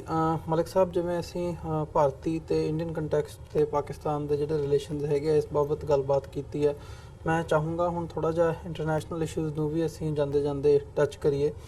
ਕਿਊਬੈਕ ਦੇ ਵਿੱਚ ਇੱਕ ਨਵਾਂ ਜਿਹੜਾ ਕੈਨੇਡਾ ਦਾ ਸੂਬਾ ਹੈ C21 ਕਰਕੇ ਨਾਮ ਦਾ ਉਹਨਾਂ ਨੇ ਬਿੱਲ ਪਾਸ ਕੀਤਾ ਤੇ ਜਿਹੜੇ ਰਿਲੀਜੀਅਸ ਸਿੰਬਲਸ ਨੇ ਉਹਨਾਂ ਨੂੰ ਪਹਿਨਣ ਤੇ ਜਿਹੜੀ ਹੈ ਪਾਬੰਦੀ ਲਾਈ ਹੈ। ਪਬਲਿਕ ਸੈਕਟਰਸ ਦੇ ਵਿੱਚ ਜਿਹੜੀਆਂ ਜੌਬਸ ਨੇ, ਉਹ ਟੀਚਰਸ ਹੋਣ, ਹੋਰ ਐਡਮਿਨਿਸਟ੍ਰੇਟਿਵ ਜਿਹੜੀਆਂ ਜੌਬਸ ਨੇ ਉਹਨਾਂ ਤੇ ਉਹਨਾਂ ਨੇ ਪਾਬੰਦੀ ਲਾਈ ਹੈ। ਇਹਦੇ ਵਿੱਚ ਸਾਰੇ ਹੀ ਜਿਹੜੇ ਨੇ ਉਹ ਇਹਦੇ ਥੱਲੇ ਆਏ ਨੇ, ਸਿੱਖ ਹੋਣ, ਮੁਸਲਮਾਨ ਹੋਣ, ਈਸਾਈ ਹੋਣ, ਯਹੂਦੀ ਹੋਣ। ਕੀ ਸਮਝਦੇ ਹੋ ਕਿ ਮਤਲਬ ਇਹ ਇਕੱਲੀ, ਕਿਉਂਕਿ ਇਹ ਇਕੱਲੀ ਕਿਊਬਿਕ ਦਾ ਮਸਲਾ ਨਹੀਂ, ਓਰੀਜਿਨੇਟ ਉੱਥੋਂ ਹੁੰਦਾ, ਪਰ ਦੁਨੀਆ ਭਰ ਦੇ ਵਿੱਚ ਇਹਦੇ ਤੇ ਵਿਚਾਰ ਚਰਚਾ ਹੋ ਰਹੀ ਹੈ। ਦੁਨੀਆ ਭਰ ਦੇ ਵਿੱਚ ਇਹਦੇ ਤੇ ਨਜ਼ਰ ਇਹ ਰੱਖੀ ਜਾ ਰਹੀ ਹੈ ਕਿਉਂਕਿ ਇਦਾਂ ਦੀ ਐਗਜ਼ਾਮਪਲ ਫਰਾਂਸ ਦੇ ਵਿੱਚ ਵੀ ਦੇਖਣ ਨੂੰ ਮਿਲੀ ਹੈ। ਪਹਿਲਾਂ ਪਿਛਲੇ ਸਾਲਾਂ ਦੇ ਵਿੱਚ ਫਰਾਂਸ ਦੇ ਵਿੱਚ ਵੀ ਇਦਾਂ ਦਾ ਲਾਅ ਪਾਸ ਹੋਇਆ। ਸੋ ਜਿਹੜੀ ਇਹ ਇੱਕ ਥਾਟ ਹੈ, ਰਾਈਟ ਵਿੰਗਰ ਥਾਟ ਜਿਹਨੂੰ ਅਸੀਂ ਕਹਿੰਦੇ ਆ, ਉਹ ਸਿਰ ਕੱਢ ਰਹੀ ਹੈ। ਕਿਵੇਂ ਦੇਖਦੇ ਹੋ ਇਹਨੂੰ? ਦੇਖੋ, ਦੁਨੀਆ ਦੇ ਅੰਦਰ ਹਰ 100 ਸਾਲ ਬਾਅਦ ਥਿਊਰੀ ਆਫ ਮਾਈਂਡ ਤਬਦੀਲ ਹੁੰਦੀ ਆ। ਉਹਦੇ ਅੰਦਰ ਜਿਹੜੀ ਤੁਹਾਡੀ ਧਾਰਮਿਕ ਵੈਲਿਊਜ਼ ਹੁੰਦੀਆਂ, ਇਹ ਡਿਪੈਂਡ ਕਰਦਾ ਹੈ ਕਿ ਤੁਸੀਂ ਕਿੱਥੇ ਖਲੋਤੇ ਹੋ। ਹੁਣ ਚੁੱਕੇ ਅਸੀਂ ਓਵਰਸੀਜ਼ ਡਾਇਸਪੋਰਾ ਦੇ ਅੰਦਰ ਰਹਿੰਦੇ ਆ, ਨਾਰਥ ਅਮਰੀਕਾ ਦੇ ਅੰਦਰ, ਕੈਨੇਡਾ, ਅਮਰੀਕਾ ਦੇ ਅੰਦਰ, ਤੇ ਵੱਡੇ ਸ਼ਹਿਰਾਂ ਦੇ ਅੰਦਰ ਸਾਨੂੰ ਇੰਨਾ ਮਹਿਸੂਸ ਨਹੀਂ ਹੁੰਦਾ ਕਿਉਂਕਿ ਮਲਟੀ ਐਥਨਿਕ ਇੱਥੇ ਕਮਿਊਨਿਟੀਜ਼ ਆ ਜੀ। ਅੱਛਾ, ਫਿਰ ਬਹੁਤ ਸਾਰੇ ਅਗਰ ਨਿਊਯਾਰਕ ਦੀ ਜਾਂ ਲਾਸ ਐਂਜਲਸ ਦੀ, ਸ਼ਿਕਾਗੋ ਦੀ ਗੱਲ ਕਰੀਏ, ਉੱਥੇ ਬਹੁਤ ਸਾਰੇ ਮਲਟੀ ਐਥਨਿਕ ਨੁਮਾਇੰਦੇ ਜਿੱਤ ਕੇ ਲੋਕਲ ਕੌਂਸਲਮੈਨ, ਸਟੇਟ ਸੈਨੇਟ ਦੇ ਅੰਦਰ ਸਟੇਟ ਕਾਂਗਰਸਮੈਨ, ਇੱਥੇ ਤੱਕ ਕਿ ਹੁਣ US ਸੈਨੇਟ ਤੇ US ਕਾਂਗਰਸ ਦੇ ਅੰਦਰ ਵੀ ਬਹੁਤ ਸਾਰੇ ਮਲਟੀ ਐਥਨਿਕ ਲੋਕ ਗਏ, ਖਾਸ ਤੌਰ ਤੇ ਉਹ ਜਿਨ੍ਹਾਂ ਦੇ ਬੱਚੇ ਇੱਥੇ ਪੜ੍ਹ ਲਿਖ ਗਏ ਕਿਉਂਕਿ ਉਹ ਇਸ ਸਿਸਟਮ ਨੂੰ ਜਾਣਦੇ ਸੀ, ਸਾਡੇ ਕੋਲੋਂ ਵਧੀਆ ਉਹ ਗੱਲ ਕਰ ਸਕਦੇ ਸੀ ਜ਼ਬਾਨ ਦੀ ਬੁਨਿਆਦ ਤੇ। ਕਿਊਬਿਕ ਦੇ ਅੰਦਰ ਜੋ ਕੁਝ ਹੋਇਆ ਉੱਥੇ ਇਹ ਦੇਖਣਾ ਪਏਗਾ ਕਿ ਉਹ ਜਿਹੜੀ ਪੂਰੀ ਆਬਾਦੀ ਹੈ ਉਸ ਤੇ ਅੱਜ ਵੀ ਜਿਹੜਾ ਅਸਰ ਹੈ ਉਹ ਮੁxtਲਿਫ ਤਬਕਿਆਂ ਦਾ ਹੈ। ਅੱਛਾ, ਜੋ ਕੁਝ ਉੱਥੇ ਬਿੱਲ ਪਾਸ ਹੋਇਆ ਜਾਂ ਜੋ ਕਾਨੂੰਨ ਉੱਥੇ ਪਾਸ ਕੀਤਾ ਗਿਆ, ਯੂਰਪ ਦੇ ਅੰਦਰ ਇਹ ਕਈ ਸਾਲਾਂ ਤੋਂ, ਖਾਸ ਤੌਰ ਤੇ ਜਦੋਂ ਇਹ ਦਹਿਸ਼ਤਗਰਦੀ ਦੇ ਨਾਂ ਤੇ ਮੁਸਲਮਾਨ ਔਰਤਾਂ ਦੇ ਹਿਜਾਬ ਦਾ ਕਿਹਾ ਕਿ ਬੁਰਕੇ ਨਹੀਂ ਪਾ ਸਕਦੀ, ਹਿਜਾਬ ਨਹੀਂ ਪਾ ਸਕਦੀ, ਤੇ ਸਾਨੂੰ ਇੱਕ ਗੱਲ ਸਮਝਣੀ ਪੈਗੀ, ਹੈ ਤੇ ਗੱਲ ਮਾੜੀ, ਲੇਕਿਨ ਸਾਨੂੰ ਇਹ ਦੇਖਣਾ ਪਏਗਾ ਕਿਉਂਕਿ ਅਸੀਂ ਬਾਈ ਚੁਆਇਸ ਇਹ ਮੁਲਕਾਂ ਦੇ ਅੰਦਰ ਆਏ ਆ। ਅੱਛਾ, ਇਹ तमाम ਚੀਜ਼ਾਂ ਅਸੀਂ ਤਬਦੀਲ ਕਿੱਦਾਂ ਕਰ ਸਕਦੇ ਆ? ਤਬਦੀਲ ਜਦੋਂ ਕਰ ਸਕਦੇ ਆ ਕਿ ਸਾਡਾ ਉਹ तमाम ਜਿਹੜੇ, ਅਗਰ ਕਿਊਬਿਕ ਦੀ ਮਿਸਾਲ ਲਿੱਤੀ ਜਾਏ ਤੇ ਮੈਂ ਕਿਊਬਿਕ ਦੇ ਪੂਰੇ ਨਾਰਥ ਅਮਰੀਕਾ ਦੀ ਗੱਲ ਕਰਦਾਂਗਾ, ਅਸੀਂ ਜਿਹੜੇ ਪਿੰਡ ਦੇ ਅੰਦਰ ਜਾਂ ਜਿਹੜੇ ਸ਼ਹਿਰ ਦੇ ਅੰਦਰ ਰਹਿੰਦੇ ਆ, ਸਾਨੂੰ ਉੱਥੇ ਦੂਸਰੀ ਜਿਹੜੀ ਘੱਟ ਗਿਣਤੀ ਦੇ ਲੋਕ ਆ ਉਹਨਾਂ ਦੇ ਨਾਲ ਬਣਾ ਕੇ ਰੱਖਣੀ ਪਏਗੀ। ਤੇ ਮੈਂ ਕਹਿ ਰਿਹਾ ਕਿ ਜਿਹੜੀ ਅਸੀਂ ਅਮਰੀਕਾ, ਕੈਨੇਡਾ ਦੇ ਅੰਦਰ ਆ ਕੇ ਜਿਹੜੀ ਪੰਜਾਬ ਦੀ ਰਾਜਨੀਤੀਆਂ ਤੋਂ ਸਾਡੀ ਯਾਨੀ ਕੀ ਕਹਿੰਦੇ ਏਜ ਦੇ ਲੋਕ ਨਹੀਂ ਨਿਕਲ ਸਕੇ ਕਿਉਂਕਿ ਹਰ ਵੇਲੇ ਸਾਨੂੰ ਇਹ ਫਿਕਰ ਹੁੰਦੀ ਹੈ ਕਿ ਚੜ੍ਹਦੇ ਪੰਜਾਬ ਦੀ ਰਾਜਨੀਤੀ ਕੀ ਹੈ, ਲੇਕਿਨ ਆਪਣੇ ਬੱਚਿਆਂ ਨੂੰ ਅਸੀਂ ਕੋਸ਼ਿਸ਼ ਨਹੀਂ ਕਰਦੇ ਕਿ ਕੌਂਸਲਮੈਨ ਤੇ ਜਿਹੜੇ ਲੋਕਲ ਅਫੇਅਰਸ ਆ ਉਹਦੇ ਅੰਦਰ ਇਨਵੋਲਵ ਕਰੀਏ, ਸਕੂਲ ਡਿਸਟ੍ਰਿਕਟ ਦੇ ਅੰਦਰ ਇਨਵੋਲਵ ਕਰੀਏ, ਆਪ ਸਕੂਲ ਬੋਰਡ ਦੇ ਅੰਦਰ ਜਾਣ ਦੀ ਕੋਸ਼ਿਸ਼ ਕਰੀਏ। ਇਹੀ ਉਹ ਚੀਜ਼ਾਂ ਜਦੋਂ ਅਸੀਂ ਇਨਵੋਲਵ ਹੋਵਾਂਗੇ ਤੇ ਇਸ ਕਿਸਮ ਦੇ ਕਾਨੂੰਨ ਦੇ ਸਾਹਮਣੇ ਅਸੀਂ ਜਿਹੜਾ ਨਾ ਪਹਿਰਾ ਦੇ ਸਕਾਂਗੇ। ਬਾਕੀ ਪਬਲਿਕ ਓਪੀਨੀਅਨ ਦੇ ਨਾਲ ਕਾਨੂੰਨ ਬਣਦੇ ਆ, ਪਬਲਿਕ ਓਪੀਨੀਅਨ ਦੇ ਨਾਲ ਹੀ ਕਾਨੂੰਨ ਅਮੈਂਡ ਹੁੰਦੇ ਆ, ਉਹਦੇ ਅੰਦਰ ਤਰਾਮੀਮ ਹੁੰਦੀਆਂ, ਤੇ ਇਹ ਜਿਹੜਾ ਬਣਿਆ ਇਹਦੇ ਅੰਦਰ ਜਿਹੜੇ ਕਿਊਬਿਕ ਦੇ ਅੰਦਰ ਖਾਸ ਤੌਰ ਤੇ ਸਾਡੇ ਪੰਜਾਬ ਦੇ ਲੋਕ ਆ ਔਰ ਇੰਡੀਆ ਔਰ ਖਾਸ ਤੌਰ ਤੇ ਕੈਨੇਡਾ ਦੇ ਅੰਦਰ ਪੰਜਾਬੀ ਟਰਾਂਸਪੋਰਟ ਤੇ ਜਿਸ ਤਰ੍ਹਾਂ ਛਾਏ ਹੋਏ ਆ, ਅਗਰ ਉਹ ਆਪਣੀ ਔਲਾਦਾਂ ਨੂੰ ਥੋੜਾ ਜਿਹਾ ਟਾਈਮ ਕੱਢ ਕੇ ਰਾਜਨੀਤੀ, ਕੈਨੇਡੀਅਨ ਰਾਜਨੀਤੀ, ਅਮਰੀਕਾ ਦਾ ਜਿਹੜਾ ਮੇਨ ਸਟ੍ਰੀਮ ਪੋਲੀਟੀਕਲ ਧਾਰਾ ਹੈ, ਇਹਦੇ ਅੰਦਰ ਕੋਸ਼ਿਸ਼ ਕਰਕੇ ਕੁਝ ਸਮਾਂ ਕੱਢ ਕੇ ਉਹਨਾਂ ਨੂੰ ਇਨਵੋਲਵ ਕਰੀਏ ਤੇ ਅਸੀਂ ਇਹ ਜਿਹੜੀ ਇਸ ਕਿਸਮ ਦੀ ਜਿਹੜੀ ਚੀਜ਼ਾਂ, ਬੰਦਿਸ਼ਾਂ ਸਾਡੇ ਉੱਤੇ ਜਿਹਨੂੰ ਅਸੀਂ ਸਮਝਦੇ ਹਾਂ ਕਿ ਗਲਤ ਹੈ, ਇਹ ਆਂਦੀਆਂ, ਇਹਨੂੰ ਸਾਡੀ ਜਿਹੜੀ ਔਲਾਦਾਂ ਇੱਥੇ ਸਕੂਲ, ਕਾਲਜ, ਯੂਨੀਵਰਸਿਟੀ ਤੋਂ ਪ੍ਰੈਕਟੀਕਲ ਲਾਈਫ ਦੇ ਅੰਦਰ ਆ ਰਹੀਆਂ, ਉਹ ਇਹਦੇ ਸਾਹਮਣੇ ਖੜੀ ਹੋ ਸਕਦੀਆਂ ਔਰ ਉਹ ਖੜੀ ਵੀ ਹੋਣਗੀਆਂ। ਗੱਲ ਹੈ ਕਿ ਸਾਨੂੰ ਵੀ ਹੁਣ ਆਪਣੀ ਸਿਮਤ ਤਬਦੀਲ ਕਰਨੀ ਪਏਗੀ ਔਰ ਇਹੀ ਵਕਤ ਹੈ ਕਿ ਅਸੀਂ ਆਪਣੀ ਜਿਹੜੀ ਇੱਥੇ ਪੀੜ੍ਹੀ ਹੈ ਉਹਨਾਂ ਨੂੰ ਦਸੀਏ ਕਿ ਜਿਹੜੀ ਮੁਸ਼ਕਲਾਤ ਸਾਨੂੰ ਨਜ਼ਰ ਆ ਰਹੀਆਂ ਉਹ ਸਿਰਫ ਇਹ ਸਾਡੀ ਨੌਜਵਾਨ ਪੀੜ੍ਹੀ ਜਿਹੜੀ ਹੈ ਇਹਨੂੰ ਤਬਦੀਲ ਕਰ ਸਕਦੀ ਹੈ। ਜੀ ਡਾਕਟਰ ਸਾਹਿਬ, ਜਿਵੇਂ ਮਲਿਕ ਸਾਹਿਬ ਨੇ ਗੱਲ ਕੀਤੀ ਹੈ ਕਿ ਨੌਜਵਾਨ ਪੀੜ੍ਹੀ ਇਹਨਾਂ ਤਬਦੀਲੀਆਂ ਦੇ ਸਾਹਮਣੇ ਖਲੋ ਵੀ ਸਕਦੀ ਹੈ ਜਦੋਂ ਕਮਿਊਨਿਟੀਜ਼ ਦੇ ਵਿੱਚ ਵਿਚਰਦੀ ਹੈ, ਤੇ ਆਪਸੀ ਇਹਨਾਂ ਕਮਿਊਨਿਟੀਜ਼ ਦੇ ਨਾਲ ਜਦੋਂ ਆਪਸੀ ਭਾਈਵਾਲੀ ਦੀ ਸਾਂਝ ਦੀ ਗੱਲ ਹੁੰਦੀ ਹੈ ਤੇ ਉਹਦੇ ਵਿੱਚ ਵੀ ਬਹੁਤ ਇੱਕ ਵੱਡਾ ਉਹ ਫੈਕਟਰ ਹੁੰਦਾ, ਕਿਉਂਕਿ ਜੇ ਕਿਊਬੈਕ ਦੀ ਗੱਲ ਕਰਨੀ ਹੋਵੇ ਤਾਂ ਇਸ ਬਿੱਲ ਦੇ ਬਿਹਾਈਂਡ ਜਿਹੜਾ ਸਭ ਤੋਂ ਵੱਡਾ ਫੈਕਟਰ ਨਜ਼ਰ ਆਉਂਦਾ ਉਹ ਇਹੀ ਹੈ ਵੀ ਕਿਊਬੈਕ ਵੱਖਰਾ ਹੋਣਾ ਚਾਹੁੰਦਾ ਹੈ ਕੈਨੇਡਾ ਦੇ ਨਾਲੋਂ, ਤੇ ਉਹ ਫਿਰ ਮੇਨ ਸਟ੍ਰੀਮ ਦਾ ਜਿਹੜਾ ਵੀ ਰੁਝਾਨ ਹੁੰਦਾ ਉਹਦੇ ਤੋਂ ਉਲਟ ਜਾਣ ਦੀ ਲਾਈਨ ਸਾਹਮਣੇ ਆਉਂਦੀ ਹੈ। ਤੇ ਉਹਦੇ ਵਿੱਚ ਸੋ ਜਿਹੜੀਆਂ ਉੱਥੇ ਮਾਈਨੋਰਿਟੀਜ਼ ਨੇ ਕਿਊਬੈਕ ਦੇ ਵਿੱਚ, ਸਿੱਖ ਹੋਣ ਮੁਸਲਮਾਨ ਹੋਣ, ਸਾਰੀਆਂ ਕਮਿਊਨਿਟੀਜ਼ ਨੇ, ਉਹਨਾਂ ਨੂੰ ਉਸ ਦਾ ਜਿਹੜਾ ਖਾਮਿਆਜ਼ਾ ਹੈ ਉਹ ਭੁਗਤਣਾ ਪੈਂਦਾ। ਸੋ ਵਾਈ ਨਾਟ ਉਹਨਾਂ ਨਾਲ ਗੱਲਬਾਤ ਕਰਨਾ ਜਾਂ ਉਹ ਸਾਂਝ ਭਾਈਵਾਲੀ ਐਸਟੈਬਲਿਸ਼ ਕਰਨਾ ਜਿਹਦੇ ਨਾਲ ਤੁਹਾਡੀ ਇੱਕ ਅੰਡਰਸਟੈਂਡਿੰਗ ਬਣਦੀ ਹੈ ਤੇ ਤੁਸੀਂ ਕਿਤੇ ਨਾ ਕਿਤੇ ਅੰਦਰ ਖਾਤੇ ਹੀ ਇਸ ਨੂੰ ਕਾਟ ਕਰ ਸਕਦੇ ਹੋ। ਦੇਖੋ, ਜਿਹੜੀ ਗੱਲ ਮਲਕ ਸਾਹਿਬ ਨੇ ਕਹੀ ਹੈ ਅਮਰੀਕਾ ਦੇ ਮਾਮਲੇ 'ਚ ਕਾਫੀ ਠੀਕ ਹੈ ਕਿ ਅਲਟੀਮੇਟਲੀ ਇੱਥੇ 1960 ਤੋਂ ਬਾਅਦ ਇੰਨੀਆਂ ਕੁ ਤਬਦੀਲੀਆਂ ਆਈਆਂ ਨੇ ਔਰ ਪੋਪੂਲੇਸ਼ਨ ਦੀਆਂ ਡੈਮੋਗ੍ਰਾਫਿਕਸ ਕੁਝ ਸਟੇਟਾਂ ਜਿਵੇਂ ਕੈਲੀਫੋਰਨੀਆ ਵੀ ਹੈ ਉਹ ਨਾਨ ਵਾਈਟ ਮੈਜੋਰਿਟੀ ਬਣੀ ਹੈ ਜੀ। ਉਹਦੇ 'ਚ ਸਾਨੂੰ ਸਿਰਫ ਤੇ ਸਿਰਫ ਜਿਹੜੀ ਸਾਡੇ ਲੋਕਾਂ ਦੀ ਦੌੜ ਡਾਕਟਰ ਇੰਜੀਨੀਅਰ ਬਣਾਉਣ ਜਾਂ ਪੈਸੇ ਬਣਾਉਣ ਦੀ ਹੈ ਉਹਦੇ 'ਚੋਂ ਨਿਕਲ ਕੇ ਅਲਟੀਮੇਟਲੀ ਪੋਲਿਟਿਕਸ ਗੇਮ ਚੇਂਜਰ ਹੁੰਦੀ ਹੈ। ਔਰ ਮੈਂ ਪਰਸੋਂ ਇੱਕ ਡਿਸਕਸ਼ਨ ਦੇ ਵਿੱਚ ਜਿੱਥੇ ਇੱਕ ਸੱਜਣ ਪੰਜਾਬ ਤੋਂ ਅਜੇ ਵੀ ਉਹ ਐਮਐਲਏ ਹੈ, ਸਿਟਿੰਗ ਵਕੀਲ ਵੀ ਹੈ ਪ੍ਰੋਮੀਨੈਂਟ, ਉਹ ਵਿਜ਼ਿਟ ਕਰ ਰਹੇ ਸੀ ਤਾਂ ਉਹਨਾਂ ਨੇ ਜਿਹੜੇ ਉਹਨਾਂ ਦੇ ਹੋਸਟ ਸੀ ਉਹਨਾਂ ਨੇ ਕਿਹਾ ਕਿ ਜੀ ਮੈਂ ਸਿਆਸਤ 'ਚ ਆ ਕੇ ਗਲਤੀ ਕੀਤੀ, ਮੈਨੂੰ ਪੋਲਿਟਿਕਸ 'ਚ ਨਹੀਂ ਸੀ ਆਉਣਾ ਚਾਹੀਦਾ ਔਰ ਹੁਣ ਮੈਂ ਸ਼੍ਰੋਮਣੀ ਕਮੇਟੀ ਤਬਦੀਲ ਕਰਾਂਗਾ, ਫਲਾਣਾ ਕਰਾਂਗਾ, ਢਿਮਕਾ ਕਰਾਂਗਾ। ਮੈਂ ਉਹਨਾਂ ਨੂੰ ਕਿਹਾ ਜੀ ਫਿਰ ਇਹ ਸੱਜਣ ਨੋ ਮੈਟਰ ਕਿੰਨੇ ਇਮਾਨਦਾਰ ਹੋਣ ਇਹਨਾਂ ਨੂੰ ABC ਵੀ ਨਹੀਂ ਪਤਾ ਕਿਸੇ ਚੀਜ਼ ਦੀ। ਪੋਲਿਟਿਕਸ ਗੇਮ ਚੇਂਜਰ ਹੈ ਔਰ ਜਦੋਂ ਤੱਕ ਅਸੀਂ ਆਪਣੇ ਬੱਚਿਆਂ ਨੂੰ ਔਰ ਸਾਡੇ ਇਮਾਨਦਾਰ ਲੋਕ ਜਿਹੜੇ ਆਪਣੇ ਆਪ ਨੂੰ ਕਹਿੰਦੇ ਨੇ ਆਰਮਚੇਅਰ ਫਿਲਾਸਫਰ ਬਣ ਕੇ ਬੈਠੇ ਹੁੰਦੇ ਨੇ ਉਹ ਪੋਲੀਟੀਕਲ ਅਰੀਨਾ 'ਚ ਨਹੀਂ ਆਉਂਦੇ, ਉਦੋਂ ਗਲਤ ਲੋਕ ਜਿਹੜੇ ਨੇ, ਗਲਤ ਦਾ ਮਤਲਬ ਇਹ ਨਹੀਂ ਹੈ ਕਿ ਜਿਹੜੇ ਕੋਈ ਅਦਰਵਾਈਜ਼ ਬਲੰਡਰ ਕਰਦੇ ਨੇ, ਜਿਹੜੇ ਸਾਨੂੰ ਲੱਗਦਾ ਹੈ ਵੀ ਸਾਡੀਆਂ ਵੈਲਿਊਜ਼ ਨੂੰ ਦਰੜਦੇ ਨੇ ਪੈਰਾਂ ਦੇ ਥੱਲੇ, ਜੇ ਅਸੀਂ ਕੋਈ ਚੇਂਜ ਕਰਨੀ ਹੈ, ਕੋਈ ਕਾਨੂੰਨ ਬਣਨਾ ਹੈ, ਕੋਈ ਓਪੀਨੀਅਨ ਤਬਦੀਲੀ ਹੋਣੀ ਹੈ ਤੇ ਉਹ ਪੋਲੀਟੀਕਲ ਐਕਟਿਵਿਜ਼ਮ ਨਾਲ ਹੋਣੀ ਹੈ। ਕੈਨੇਡਾ ਦੇ ਕੰਟੈਕਸਟ ਥੋੜੀ ਜਿਹੀ ਕਹਾਣੀ ਡਿਫਰੈਂਟ ਹੈ। ਕੈਨੇਡਾ ਦਾ ਆਪਣਾ ਇੱਕ ਡਿਫਰੈਂਟ ਇਤਿਹਾਸ ਹੈ ਐਜ਼ ਏ ਕੰਟਰੀ। ਕੈਨੇਡਾ ਵੀ ਕੋਈ ਇਹ ਨਹੀਂ ਹੈ ਕਿ ਕੋਈ ਓਲਡ ਸਿਵਲਾਈਜੇਸ਼ਨ ਹੈ। ਇੱਕ ਸਟੇਜ ਤੇ ਕੈਨੇਡਾ ਫ੍ਰੈਂਚ ਕਾਲੋਨੀ ਸੀ, ਵੱਡਾ ਹਿੱਸਾ ਜੀ। ਫਿਰ ਬ੍ਰਿਟਿਸ਼ਰਸ ਨੇ ਜਿਵੇਂ ਇਨਰੋਡਸ ਬਣਾਈਆਂ ਔਰ ਕਿਵੇਂ ਉਹਨਾਂ ਨੇ ਉਹ ਸਾਰੇ ਏਰੀਏ ਦੱਬੇ, ਇਹੀ ਕਾਰਨ ਸੀ ਕਿ ਫ੍ਰੈਂਚ ਲੋਕਾਂ ਦੇ ਵਿੱਚ ਜਿਹੜੇ ਵਸ ਗਏ ਸੀ ਆ ਕੇ ਉਸ ਖਿੱਤੇ 'ਚ, ਈਵਨ ਅਮਰੀਕਾ 'ਚ ਵੀ ਉਹ ਉਹਨਾਂ ਦੇ ਮਨਾਂ 'ਚ ਰਿਜ਼ੈਂਟਮੈਂਟ ਸੀ ਬ੍ਰਿਟਿਸ਼ ਲੋਕਾਂ ਲਈ, ਕਲੋਨੀਅਲਸ ਲਈ। ਇਹੀ ਕਾਰਨ ਸੀ ਕਿ ਜਦੋਂ ਅਮਰੀਕਾ ਨੇ 4 ਜੁਲਾਈ 1776 ਨੂੰ ਡੈਕਲੇਰੇਸ਼ਨ ਆਫ ਇੰਡੀਪੈਂਡੈਂਸ 13 ਕਾਲੋਨੀਜ਼ ਵਾਲਿਆਂ ਨੇ ਕੀਤਾ, ਫ੍ਰੈਂਚ ਜਿਹੜਾ ਇੱਕ ਫੌਜੀ ਸੀ ਲਫਾਇਤ ਜਿਹਦੇ ਨਾਂ ਤੇ ਵਾਈਟ ਹਾਊਸ ਦੇ ਸਾਹਮਣੇ ਪਾਰਕ ਦਾ ਨਾਮ ਵੀ ਲਫਾਇਤ, ਉਹ ਵੀ ਆ ਕੇ ਲੜਿਆ। ਸਟੈਚੂ ਜਿਹੜਾ ਬੀਬੀ ਹੈ ਲਿਬਰਟੀ ਦੀ ਦੇਵੀ, ਇਹ ਵੀ ਫ੍ਰੈਂਚ ਨੇ ਭੇਜਿਆ। ਸੋ ਉਹ ਜਿਹੜਾ ਜਦੋਂ ਅਸੀਂ ਸਾਈਕੋ ਹਿਸਟਰੀ ਕਹਿੰਦੇ ਆ ਉਹ ਫਰਾਂਸ ਦੇ ਲੋਕਾਂ ਦੀ ਜਿੱਥੇ ਵੀ ਨੇ, ਕਿਉਂਕਿ ਬ੍ਰਿਟਿਸ਼ ਔਰ ਫ੍ਰੈਂਚ ਜੇ ਤੁਸੀਂ ਦੇਖੋ ਤਾਂ ਇੱਕ ਦੂਜੇ ਪ੍ਰਤੀ ਬੜੇ ਸਲੈਂਗ ਇਹਨਾਂ ਦੀਆਂ ਜ਼ਬਾਨਾਂ 'ਚ ਨੇ ਔਰ ਫ੍ਰੈਂਚ ਹਮੇਸ਼ਾ ਆਪਣੇ ਆਪ, ਔਰ ਇਹ ਹਿਊਮਨ ਹਿਸਟਰੀ 'ਚ ਵੀ ਇਹਨਾਂ ਦਾ ਇੱਕ ਕੰਪੀਟੀਸ਼ਨ ਹੈ ਕਿ ਜੀ ਅਸੀਂ ਚੇਂਜਰ ਹੈ ਸਿਵਲਾਈਜੇਸ਼ਨ ਦੇ, ਆਰਕੀਟੈਕਟ ਸਾਡਾ ਪੁਰਾਣਾ ਹੈ ਜਾਂ ਲੈਂਗੁਏਜ ਸਾਡੀ ਰਿਚ ਹੈ। ਜਾਂ ਜਦੋਂ ਇਹਨਾਂ ਦੀਆਂ ਕਾਲੋਨੀਜ਼ ਵੀ ਜੇ ਅਸੀਂ ਸਾਊਥ ਏਸ਼ੀਅਨ ਕੰਟੈਕਸਟ ਦੇਖੀਏ ਕਿ ਲਾਰਡ ਕਲਾਈਵ ਤੇ ਡੁਪਲੇ ਕਿਵੇਂ ਫ੍ਰੈਂਚ ਵਰਸਸ ਬ੍ਰਿਟਿਸ਼ਰਸ ਇਹ ਕਲੋਨੀਅਲ ਪਾਵਰਸ ਨੇ। ਦੂਸਰੀ ਜਿਹੜੀ ਡਾਈਕੋਟਮੀ ਫ੍ਰੈਂਚ ਦੀ ਹੈ, ਇੱਕ ਪਾਸੇ ਤਾਂ ਫ੍ਰੈਂਚ ਰੈਵੋਲੂਸ਼ਨ ਤੋਂ ਬਾਅਦ ਉਹਨਾਂ ਨੇ ਆਪਣੇ ਆਪ ਨੂੰ ਅੱਡ ਕਰ ਲਿਆ ਕਿ ਚਰਚ ਐਂਡ ਸਟੇਟ ਸੈਪਰੇਟ ਹੈ, ਔਰ ਇੱਕ ਕਨਸੈਪਟ ਜਿਹੜੇ ਉਹਨਾਂ ਦੇ ਕਨਸਟੀਟਿਊਸ਼ਨ ਦਾ ਕਨਸੈਪਟ ਹੈ ਜਿਹਨੂੰ ਲੈਸੈਟੇ ਕਹਿੰਦੇ ਨੇ ਕਿ ਚਰਚ ਦਾ ਸਟੇਟ ਨਾਲ ਕੋਈ ਲਾਗਾ ਦੇਗਾ ਨਹੀਂ।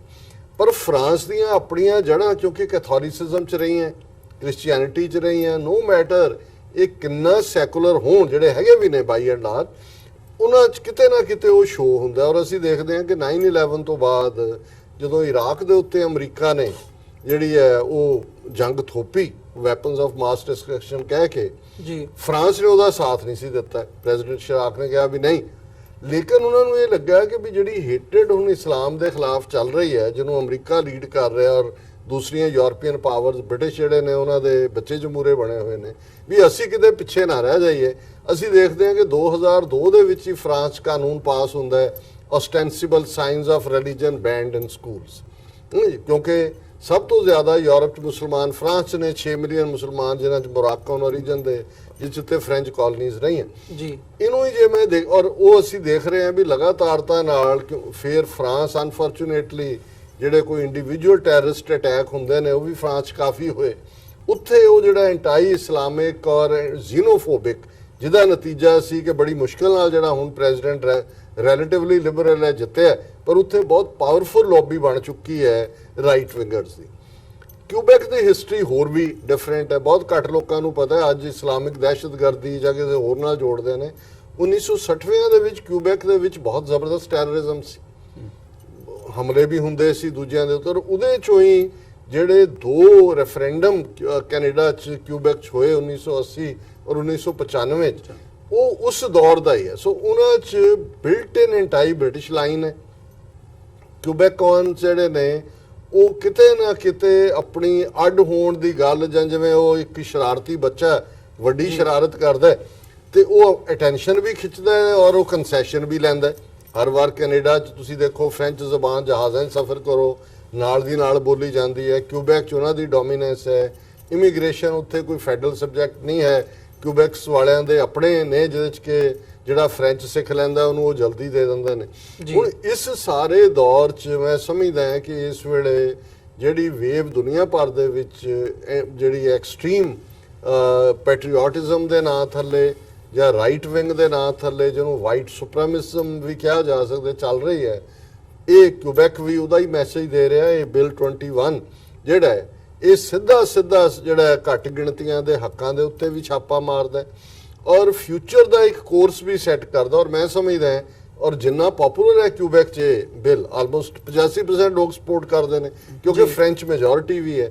ਇਹਦਾ ਇੱਕ ਤਾਂ ਇਹਦੀ ਟਾਈਮਿੰਗ ਜਿਹੜੀ ਹੈ ਉਹ ਅਕਤੂਬਰ 'ਚ ਚੋਣਾਂ ਹੋਣ ਵਾਲੀਆਂ ਨੇ।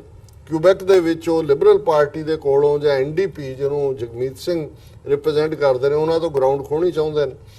ਦੂਸਰਾ, ਕਿਉਂਕਿ ਜਦੋਂ 1982 ਦੇ ਵਿੱਚ ਚਾਰਟਰ ਆਫ ਰਾਈਟਸ ਕੈਨੇਡਾ ਨੇ ਮੰਨਿਆ, ਸਾਰੇ ਸੂਬੇ ਨਹੀਂ ਸੀ ਮੰਨ ਰਹੇ, ਉਹਦੇ 'ਚ ਇੱਕ ਵਰਡ ਨਾਟ ਵਿਦ ਸਟੈਂਡਿੰਗ ਉਹਨਾਂ ਨੇ ਸ਼ਾਮਲ ਕਰ ਲਿਆ। ਉਹਨਾਂ ਨੂੰ ਲੱਗਾ ਵੀ ਇਹਨੂੰ ਤੁਸੀਂ ਇਹ ਯੂਜ਼ ਨਹੀਂ ਹੋਏਗਾ।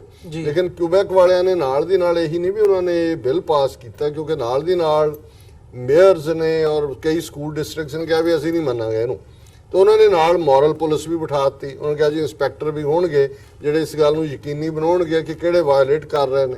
ਔਰ ਹੁਣ ਕਿਉਂਕਿ ਸਿਵਲ ਲਿਬਰਟੀ ਆਰਗੇਨਾਈਜੇਸ਼ਨ, ਮੁਸਲਿਮ ਕੌਂਸਲ, ਵਰਲਡ ਸਿੱਖ ਆਰਗੇਨਾਈਜੇਸ਼ਨ ਸਾਰੇ ਟੁਗੈਦਰ ਕਿਊਬੈਕ ਸੁਪੀਰੀਅਰ ਕੋਰਟਸ ਚੈਲੰਜ ਕਰ ਰਹੇ ਨੇ ਇਹਨੂੰ। ਇਹ ਵੀ ਉਹਨਾਂ ਨੇ ਨਾਲ ਦੀ ਨਾਲ ਕਹਿ ਦਿੱਤਾ ਕਿ ਜੀ ਅਸੀਂ ਉਹ ਜਿਹੜਾ ਚਾਰਟਰ ਆਫ ਰਾਈਟਸ ਪਾਸ ਹੋਣ ਵੇਲੇ ਨਾਟ ਵਿਦ ਸਟੈਂਡਿੰਗ ਵਾਲਾ ਕਲੌਜ਼ ਹੈ ਉਹਨੂੰ ਅਸੀਂ ਕੱਢਾਂਗੇ ਤਾਂ ਕਿ ਉਹਦੇ ਥੱਲੇ ਉਹ ਚੈਲੰਜ ਨਹੀਂ ਹੋ ਸਕਦਾ। ਸੋ ਮੈਂ ਸਮਝਦਾ ਵੀ ਬੈਟਲ ਲੰਬੀ ਹੋਏਗੀ, ਇਮੀਡੀਏਟ ਇਹਦੇ 'ਚ ਕੁਝ ਨਹੀਂ ਨਿਕਲੇਗਾ, ਕਿਉਂਕਿ ਇਸ ਵੇਲੇ ਇਲੈਕਸ਼ਨ ਮੋਡ 'ਚ ਈਵਨ ਜਿਹੜੀਆਂ ਦੂਸਰੀਆਂ ਪਾਰਟੀਆਂ ਨੇ, ਲਿਬਰਲ ਜਾਂ ਕੰਜ਼ਰਵੇਟਿਵ ਤਾਂ ਪਹਿਲਾਂ ਹੀ ਉਸ ਪਾਸੇ ਨੇ, ਜਾਂ NDP, ਉਸ ਕਦਰ ਈਵਨ ਆਪੋਜੀਸ਼ਨ ਉਹਨਾਂ ਵੱਲੋਂ ਵੀ ਨਹੀਂ ਆਈ। ਹਾਲਾਂਕਿ ਆਮ ਲੋਕਾਂ ਦੇ ਵਿੱਚ ਇੱਕ ਘਬਰਾਹਟ, ਔਰ ਸਿੱਖ ਇਹਦੇ ਡਾਇਰੈਕਟਲੀ ਵਿਕਟਮ ਹੋਣਗੇ। ਮੈਂ ਡਾਇਰੈਕਟਲੀ ਇਸ ਲਈ ਕਹਿੰਦਾ ਕਿ ਯਾਮੁਕਾ ਜਾਂ ਕ੍ਰਾਸ ਜਾਂ ਹਿਜਾਬ ਇਹਨਾਂ ਤਿੰਨਾਂ ਧਰਮਾਂ ਦੇ ਕੋਈ ਬੇਸਿਕ ਫੰਡਾਮੈਂਟਲ ਨਹੀਂ ਨੇ ਜੀ। ਉਹ ਤਹਿਜ਼ੀਬ ਦਾ ਹਿੱਸਾ ਨੇ, ਲੇਕਿਨ ਕੋਈ ਕ੍ਰਾਸ ਹਰ ਇੱਕ ਕੈਥੋਲਿਕ ਦੇ ਨਹੀਂ ਪਾਇਆ ਹੁੰਦਾ, ਜਾਂ ਯਾਮੁਕਾ ਹੋਣਾ ਜਾਂ ਈਵਨ ਹਿਜਾਬ ਜਿਹੜਾ ਉਹ ਜਿਵੇਂ ਇਸਲਾਮ ਦੇ ਪਿਲਰ ਨੇ 5 ਉਹਨਾਂ ਦਾ ਹਿੱਸਾ ਨਹੀਂ। ਸਿੱਖ ਦੇ ਲਈ ਤਾਂ ਜੇ ਸਿਰ ਦੇ ਉੱਤੇ ਕੇਸ ਨੇ, ਪੱਗ ਤੋਂ ਬਿਨਾਂ ਤਾਂ ਸਿੱਖ ਰਹਿੰਦਾ ਹੀ ਨਹੀਂ ਹੈ। ਸੋ ਔਰ ਅਸੀਂ ਸਿੱਧੇ ਤੌਰ ਤੇ ਇਹਦਾ ਪ੍ਰਭਾਵ ਕਬੂਲਾਂਗੇ, ਪਰ ਜਿਵੇਂ ਕੈਲਗਰੀ ਹੋਇਆ, ਅਲਬਰਟਾ 'ਚ ਦੂਸਰੀਆਂ ਥਾਵਾਂ ਹੋਣ, ਸਿੱਖ, ਮੁਸਲਮਾਨ, ਯਹੂਦੀ ਔਰ ਜਿਹੜੇ ਨੇ ਕ੍ਰਿਸਚਨ, ਸਾਰੇ ਇਕੱਠੇ ਹੋਏ ਨੇ। ਉਹਨਾਂ ਨੇ ਇੱਕ ਪੂਰੀ ਲੌਬੀ ਵੀ ਕੀਤੀ ਹੈ, ਕਿਉਂਕਿ ਜੂਇਸ਼ ਲੌਬੀ ਮੀਡੀਆ ਵੀ ਕੈਨੇਡਾ 'ਚ ਉਹਨਾਂ ਦੇ ਕੋਲ ਹੈ, ਔਰ ਯਾਮੁਕਾ ਵੀ ਵਿੱਚ ਆਣਾ ਅਲਟੀਮੇਟਲੀ ਇੱਕ ਪੋਜ਼ਿਟਿਵ ਪਾਰਟ ਹੈ ਕਿ ਚਾਰੋਂ ਕੌਮਾਂ ਪਲੱਸ ਜਿਹੜੇ ਲੋਕ ਜੈਨੂਇਨਲੀ ਬਿਲੀਵ ਕਰਦੇ ਨੇ ਕਿ ਇਹ ਧਰਮ ਦੇ ਮਾਮਲੇ 'ਚ ਇੰਟਰਫੀਰੈਂਸ ਨਹੀਂ ਹੋਣੀ ਚਾਹੀਦੀ। ਔਰ ਮੈਂ ਜਿਵੇਂ ਮੈਂਸ਼ਨ ਪਹਿਲਾਂ ਵੀ ਕੀਤਾ ਸੀ ਕਿ ਅਸੀਂ ਜਦੋਂ ਜਿਹੜਾ ਇਹਨਾਂ ਦਾ ਫਰਾਂਸ 2002 ਵਾਲਾ ਲਾਅ ਸੀ, ਓਸਟੈਂਸਿਬਲ ਸਾਈਨਸ ਆਫ ਰਿਲੀਜਨ, ਉਹਦੇ ਲਈ ਮੈਂ ਇੱਕ ਡੈਲੀਗੇਸ਼ਨ 11 ਆਰਗੇਨਾਈਜੇਸ਼ਨਸ ਦਾ ਲੀਡ ਕੀਤਾ ਹੈ। ਫਰਾਂਸ ਦੇ ਐਮਬੈਸਡਰ ਨੂੰ ਵਾਸ਼ਿੰਗਟਨ ਡੀਸੀ 'ਚ ਮਿਲੇ, ਲਗਭਗ 1.5 ਘੰਟੇ ਦੀ ਮੀਟਿੰਗ ਸੀ ਤੇ ਉਹ ਵਾਰ-ਵਾਰ ਕਹੀ ਜਾਏ ਜੀ ਅਸੀਂ ਸਾਡਾ ਮਕਸਦ ਕੋਈ ਸਿੱਖਾਂ ਨੂੰ ਜਾਂ ਦੂਜਾ ਰੈਟਲ ਕਰਨਾ ਨਹੀਂ, ਸਾਡਾ ਲੈਸੈਤੇ ਹੈ। ਜਦੋਂ ਮੈਂ ਕਿਹਾ ਨਹੀਂ, ਤੁਸੀਂ ਦੂਸਰਿਆਂ ਨੂੰ ਫੰਡਾਮੈਂਟਲਿਸਟ ਕਹਿੰਦੇ ਹੋ ਕਿ ਭਾਈ ਉਹ ਆਪਣਾ ਵੈਲਿਊ ਸਿਸਟਮ ਦੂਸਰਿਆਂ ਦੇ ਥੋਪਣਾ ਚਾਹੁੰਦੇ ਨੇ। ਤੁਸੀਂ ਫਰਾਂਸ ਨੇ you have coined a new religion in the name of secularism which is forcing others what they shouldn't do or what they should do। ਵੀ ਤੁਹਾਡੇ ਤਾਂ ਫੰਡਾਮੈਂਟਲਿਸਟ ਜਿਹਨਾਂ ਨੂੰ ਤੁਸੀਂ ਕਹਿੰਦੇ ਉਹਨਾਂ 'ਚ ਕੀ ਫਰਕ ਹੈ। ਸੋ ਮੈਂ ਸਮਝਦਾ ਹਾਂ ਵੀ ਇਸ ਮਾਮਲੇ ਜਿਹੜਾ UN ਚਾਰਟਰ ਹੈ, ਜਿਹੜਾ ਮੁੱਢਲੀਆਂ ਆਜ਼ਾਦੀਆਂ ਦਿੰਦਾ ਹੈ, ਉਹ ਇੱਕ ਆਈਡੀਅਲ ਡਾਕੂਮੈਂਟ ਹੈ। ਕੈਨੇਡਾ ਚਾਰਟਰ ਆਫ ਰਾਈਟਸ ਇੱਕ ਆਈਡੀਅਲ ਡਾਕੂਮੈਂਟ ਹੈ। ਹਾਂ, ਜੇ ਤੁਹਾਡੇ ਮਜ਼ਹਬ ਦੇ ਸਾਈਨ ਜਾਂ ਤੁਹਾਡਾ ਅਕੀਦਾ ਤੁਹਾਡੀ ਡਿਊਟੀ ਨੂੰ ਜਿਹੜਾ ਉਹ ਤੁਹਾਡੇ ਫਰਾਇਜ਼ ਅੰਜਾਮ ਦੇਣ ਦੇ ਵਿੱਚ ਕੋਈ ਰੁਕਾਵਟ ਖੜੀ ਕਰ ਰਹੇ, ਦੈਨ ਸਰਟਨਲੀ ਇਹ ਨੋ ਹੈ। ਲੇਕਿਨ ਜੇ ਕੋਈ ਆਪਣੇ ਅਕੀਦੇ 'ਚ ਰਹਿੰਦੇ ਆ, ਆਪਣੇ ਫਰਜ਼ ਪੂਰੇ ਕਰ ਰਿਹਾ ਜਿਹੜੇ ਕਿ ਬੜੇ ਚੰਗੇ ਢੰਗ ਨਾਲ ਹੋ ਰਹੇ ਨੇ, ਤਾਂ ਫਿਰ ਇਹ ਨਜ਼ਰ ਆਉਂਦਾ ਵੀ ਇਸ ਦੇ ਪਿੱਛੇ ਇਹ ਵਾਈਟ ਸੁਪਰਾਮਿਜ਼ਮ ਵੀ ਹੈ, ਰੇਸਿਜ਼ਮ ਵੀ ਹੈ। ਫ੍ਰੈਂਚ ਆਪਣੀ ਲੜਾਈ ਜਿਹੜੀ ਬ੍ਰਿਟਿਸ਼ਰਸ ਨਾਲ ਸਾਈਕੋ ਹਿਸਟਰੀ ਦੇ ਥੱਲੇ ਲੜਨਾ ਚਾਹੁੰਦੇ ਨੇ, ਉਹ ਇਹਨਾਂ ਮਾਈਨੋਰਟੀਜ਼ ਨੂੰ ਢਾਲ ਬਣਾ ਕੇ ਉਹਨਾਂ ਦੇ ਧਾਰਮਿਕ ਹੱਕਾਂ ਦੇ ਉੱਤੇ ਛਾਪਾ ਮਾਰ ਕੇ ਲੜ ਰਹੇ ਨੇ। ਔਰ ਇਹਦੇ ਲਈ ਸਾਰਿਆਂ ਨੂੰ ਉੱਥੇ ਇਕੱਠੇ ਹੋ ਕੇ ਜਿਹੜਾ ਉਹ ਫਾਈਟ ਦੇਣੀ ਹੋਏਗੀ, ਜਿਹੜੀ ਕਿ ਆਲਰੇਡੀ ਅਮਲ ਦਾ ਸ਼ੁਰੂ ਹੋ ਚੁੱਕਾ ਹੈ। ਜੀ ਬਿਲਕੁਲ। ਮਲਿਕ ਸਾਹਿਬ, ਮੈਂ ਜਾਂਦੇ ਜਿਵੇਂ ਅਸੀਂ ਰਾਈਟ ਵਿੰਗਰ ਆਈਡੀਓਲੋਜੀ ਦੀ ਗੱਲ ਕਰ ਰਹੇ ਹਾਂ, ਸੋ ਇੱਧਰ ਹੁਣ ਅਸੀਂ ਅਮਰੀਕਾ ਦੇ ਵਿੱਚ ਬੈਠੇ ਹਾਂ, ਇੱਥੇ ਟਰੰਪ ਸਾਹਿਬ ਵੀ ਲੱਗੇ ਹੋਏ ਆ ਜੀ। ਅਸੀਂ ਆਉਣ ਵਾਲੇ ਹਫ਼ਤਿਆਂ ਦੇ ਵਿੱਚ ਜਿਹੜੇ ਇਲੀਗਲ ਇਮੀਗ੍ਰੈਂਟਸ ਹੈਗੇ ਆ ਉਹਨਾਂ ਨੂੰ ਬਾਹਰ ਕੱਢ ਦਿਆਂਗੇ। ਸਾਰੀ ਜਿਹੜੀ ਉਹੀ ਜਿਹੜਾ ਇੱਕ ਕੈਂਪੇਨ ਜਿਹਦੇ ਬੇਸ ਤੇ ਇਹਨਾਂ ਨੇ ਲੀਡ ਕੀਤੀ ਸੀ, ਹੁਣ 2020 ਦੇ ਵਿੱਚ ਦੁਬਾਰਾ ਪ੍ਰੈਜ਼ੀਡੈਂਟ ਬਣਨ ਦੇ ਲਈ ਕੈਂਪੇਨ ਵੀ ਉਹਨਾਂ ਨੇ ਆਫੀਸ਼ੀਅਲੀ ਲਾਂਚ ਕੀਤੀ ਹੈ। ਕੀ ਸਮਝਦੇ ਹੋ ਕਿ ਉਹੀ ਆਈਡੀਓਲੋਜੀ ਹੁਣ ਅਮਰੀਕਾ ਦੇ ਵਿੱਚ ਵੀ ਭਾਰੂ ਹੋ ਰਹੀ ਹੈ ਤੇ ਆਉਣ ਵਾਲੀਆਂ ਚੋਣਾਂ ਦੇ ਵਿੱਚ ਵੀ ਉਹਦੇ ਪ੍ਰਭਾਵ ਨਜ਼ਰ ਆਉਣਗੇ? ਅਖੀਰਲੇ 2 ਮਿੰਟ। ਦੇਖੋ, 2016 ਦਾ ਇਲੈਕਸ਼ਨ ਟਰੰਪ ਜਿਹੜਾ ਹੈ ਉਹ ਜਿਹੜੇ ਮਿਡਵੈਸਟ ਦੀ ਵਾਈਟ ਸੁਪਰਮੇਸੀ ਨੇਟਿਵ ਸਟੇਟਸ ਆ, ਉੱਥੇ ਉਹ ਵਾਈਟ ਸੁਪਰਮੇਸੀ ਜਿਹੜੀ ਆ ਉਹ ਘਟਦੀ ਪਈ ਹੈ, ਇਸ ਨਾਰੇ ਤੇ ਉਹ ਜਿੱਤਿਆ ਸੀ। ਹੁਣ ਚੂੰਕਿ ਦੁਬਾਰਾ ਇਲੈਕਸ਼ਨ ਆ ਰਹੇ ਆ ਤੇ ਉਹ ਜਿਹੜੀ ਸਟੇਟਾਂ ਜਿਹਦੇ ਅੰਦਰ ਸਵੇਰੇ 5 ਵਜੇ ਇੱਕ ਗੋਰਾ ਉੱਠਦਾ ਹੈ ਤੇ ਸ਼ਾਮ ਨੂੰ 6 ਵਜੇ ਸੌਂ ਜਾਂਦਾ ਹੈ, ਉਹਦੇ ਦੁਬਾਰਾ ਇਹ ਜ਼ਹਿਰ ਉੱਥੇ ਘੋਲਿਆ ਜਾ ਰਿਹਾ ਹੈ ਤਾਂ ਕਿ 2020 ਦੀ ਜਿਹੜੇ ਇਲੈਕਸ਼ਨ ਆ, ਟਰੰਪ ਜਿਸ ਤਰ੍ਹਾਂ ਇਹ ਕੰਮ ਕਰ ਰਿਹਾ, ਮਸ਼ੀਨਰੀ ਆਲਰੇਡੀ ਕੰਮ ਕਰ ਰਹੀ ਆ, ਉਹਦੇ ਅੰਦਰ ਐਮੀਗ੍ਰੈਂਟਸ ਨੂੰ ਟਾਰਗੇਟ ਬਣਾਇਆ ਗਿਆ ਹੈ। ਲੇਕਿਨ ਇਹ ਕਿ ਜਿਸ ਤਰ੍ਹਾਂ ਟਰੰਪ ਨੇ ਗੱਲ ਕੀਤੀ ਹੈ ਕਿ ਐਮੀਗ੍ਰੈਂਟਸ ਨੂੰ ਅਸੀਂ ਬਾਹਰ ਕੱਢ ਦਾਂਗੇ ਜਿਨ੍ਹਾਂ ਕੋਲ ਪੇਪਰ ਨਹੀਂ ਹੈ ਜਾਂ ਇਲੀਗਲ ਐਮੀਗ੍ਰੈਂਟ, ਤੇ ਮੈਂ ਸਮਝਦਾ ਕਿ ਅਮਰੀਕਾ ਦਾ ਗੋਰਾ ਜਿਹੜਾ ਹੈ ਉਹ $5 ਦੇ ਅੰਦਰ, ਜਿਸਾਂ ਦੇ ਇੱਥੇ ਸਪੈਨਿਸ਼ ਵਰਕਰ ਕੰਮ ਕਰਦੇ ਆ ਰੈਸਟੋਰੈਂਟ ਦੇ ਅੰਦਰ, ਅਗਰ ਇਹ ਸਾਰੇ ਮੈਕਸੀਕਨ ਵਾਪਸ ਚਲੇ ਗਏ ਤੇ ਅਮਰੀਕਾ ਦਾ ਜਿਹੜਾ ਇਹ ਖਾਣ ਪੀਣ ਦਾ ਇੰਤਜ਼ਾਮ ਹੈ ਇਹ ਹੀ ਬੰਦ ਹੋ ਜਾਏਗਾ। ਤੇ ਦੂਸਰਾ, ਇਹ तमाम ਚੀਜ਼ਾਂ ਚੂੰਕਿ ਇਸੇ ਕਰਕੇ ਕਰ ਰਿਹਾ ਕਿ ਉਹਨੂੰ ਵੋਟ ਲੈਣੇ ਆ, ਲੇਕਿਨ ਆਉਣ ਵਾਲੇ ਵਕਤਾਂ ਦੇ ਅੰਦਰ ਹੁਣ ਜਿਹੜਾ ਉਹਨਾਂ ਨੇ ਨਵਾਂ ਐਮੀਗ੍ਰੇਸ਼ਨ ਦੇ ਜਿਹੜੇ ਨਵੇਂ ਚੀਫ ਬਣਾਏ ਆ, ਉਹ ਵੀ ਬਹੁਤ ਹੀ ਯਾਨੀ ਵਾਈਟ ਨੈਸ਼ਨਲਿਜ਼ਮ ਨੂੰ ਯਾਨੀ ਪ੍ਰਮੋਟ ਕਰਦੇ ਆ। ਤੇ ਕੋਈ ਬਈਤ ਨਹੀਂ ਆ ਕਿ ਆਉਣ ਵਾਲੇ ਵਕਤਾਂ ਦੇ ਅੰਦਰ ਇਹ ਜਿਹੜੇ ਛਾਪੇ ਆਈਸ ਜਿਹੜੀ ਇਹਨਾਂ ਨੇ ਬਣਾਈ ਸੀ, ਹੋਰ ਇਹ ਛਾਪੇ ਮਾਰ ਕੇ ਜਿਹੜੇ ਇਲੀਗਲ ਐਮੀਗ੍ਰੈਂਟਸ ਆ ਉਹਨਾਂ ਨੂੰ ਉਹ ਘੱਲਣ। ਲੇਕਿਨ ਗੱਲ ਹੈ ਕਿ ਇੱਥੇ ਤਕਰੀਬਨ ਕਮੋਬੇਸ਼ 2 ਕਰੋੜ ਲੋਕ ਜਿਹੜੇ ਆ ਉਹ ਅਨਡਾਕੂਮੈਂਟਡ ਲੋਕ ਆ, ਜਿਹੜੇ ਆਪਣੇ ਪਰਿਵਾਰ ਦੇ ਨਾਲ ਜਾਂ ਆਪਣੇ ਕੁੰਬੀਆਂ ਦੀ ਇੱਥੇ ਕਫਾਲਤ ਕਰ ਰਹੇ ਆ। ਔਰ ਗੋਡ ਬਲੈਸ ਅਮਰੀਕਾ ਇਸੇ ਕਰਕੇ ਕਿਹਾ ਜਾਂਦਾ ਸੀ ਕਿ ਇੱਥੇ ਜਿਹੜੇ ਵੀ ਐਮੀਗ੍ਰੈਂਟਸ ਆਏ, ਐਮੀਗ੍ਰੈਂਟਸ ਨੇ ਅਮਰੀਕਾ ਵਸਾਇਆ, ਜਿਹੜੇ ਐਮੀਗ੍ਰੈਂਟਸ ਆਏ ਉਹ ਇੱਥੇ ਆ ਕੇ ਵਸ ਗਏ ਤੇ ਉਹਨਾਂ ਦੀ ਜਿਹੜੀ ਪੀੜ੍ਹੀਆਂ ਉਹ ਅੱਜ ਅਮਰੀਕਾ ਦੀ ਜਿਹੜੀ ਇਕਨੋਮੀ ਹੈ ਉਹਦਾ ਹਿੱਸਾ ਹੈ। ਤੇ ਬਾਕੀ ਹੈ ਕਿ ਇਹ ਸਾਰੀ ਰਾਜਨੀਤੀ ਹੈ, ਲੇਕਿਨ ਐਮੀਗ੍ਰੈਂਟਸ ਨੂੰ ਜਿਹੜੇ ਜਿਨ੍ਹਾਂ ਕੋਲ ਪੇਪਰ ਨਹੀਂ ਆ ਉਹਨਾਂ ਤੇ ਬੁਰਾ ਜਿਹੜਾ ਹੈ ਵਕਤ ਜਿਹੜਾ ਹੈ ਉਹ ਆਉਣ ਵਾਲਾ ਹੈ। ਜੀ ਡਾਕਟਰ ਸਾਹਿਬ, ਤੁਸੀਂ ਕਿਵੇਂ ਦੇਖਦੇ ਹੋ ਟਰੰਪ ਸਾਹਿਬ ਦੇ ਇਸ ਮੂਵ ਨੂੰ? ਨਹੀਂ, ਮੈਂ ਸਮਝਦਾ ਵੀ 2020 ਲਈ ਜਿਹਨੂੰ ਅੰਗਰੇਜ਼ੀ ਚ ਕਹਿੰਦੇ ਨੇ, he is again throwing his hat in the ring, ਔਰ ਉਹਦੇ ਲਈ ਉਹ ਟੋਨ ਸੈੱਟ ਕਰ ਰਿਹਾ। ਔਰ ਉਹਦੇ ਥੱਲੇ ਹੀ ਪਹਿਲਾਂ ਮੈਕਸੀਕੋ ਨੂੰ ਹੋਇਆ ਜੀ, ਡੀਲ ਹੋ ਗਈ। ਕੀ ਹੋਇਆ ਉਹ ਵਿੱਚੇ ਗੁਪਤ ਹੈ, ਐਵੇਂ ਦੱਸ ਰਹੇ ਨੇ ਜਿਵੇਂ ਬਹੁਤ ਵੱਡੀ ਜਿੱਤ ਹਾਸਲ ਕਰ ਲਈ ਹੈ। ਚਾਈਨਾ ਦੇ ਨਾਲ ਜੋ ਚੱਲ ਰਿਹਾ ਉਹ ਵੀ 2020 ਇਲੈਕਸ਼ਨਸ ਨੂੰ ਸਾਹਮਣੇ ਰੱਖ ਕੇ, ਔਰ ਈਰਾਨ ਦੇ ਨਾਲ ਜਿਹੜਾ ਇਹ ਹੈ ਜੀ 2 ਟੈਂਕਰ ਡੋਬ ਦਿੱਤੇ, ਹੁਣ ਕਹਿਤਾ ਜੀ ਸਾਡਾ ਡਰੋਨ ਵੀ ਉਹਨਾਂ ਨੇ ਸੁੱਟ ਲਿਆ, ਔਰ ਇਹ ਉਹ।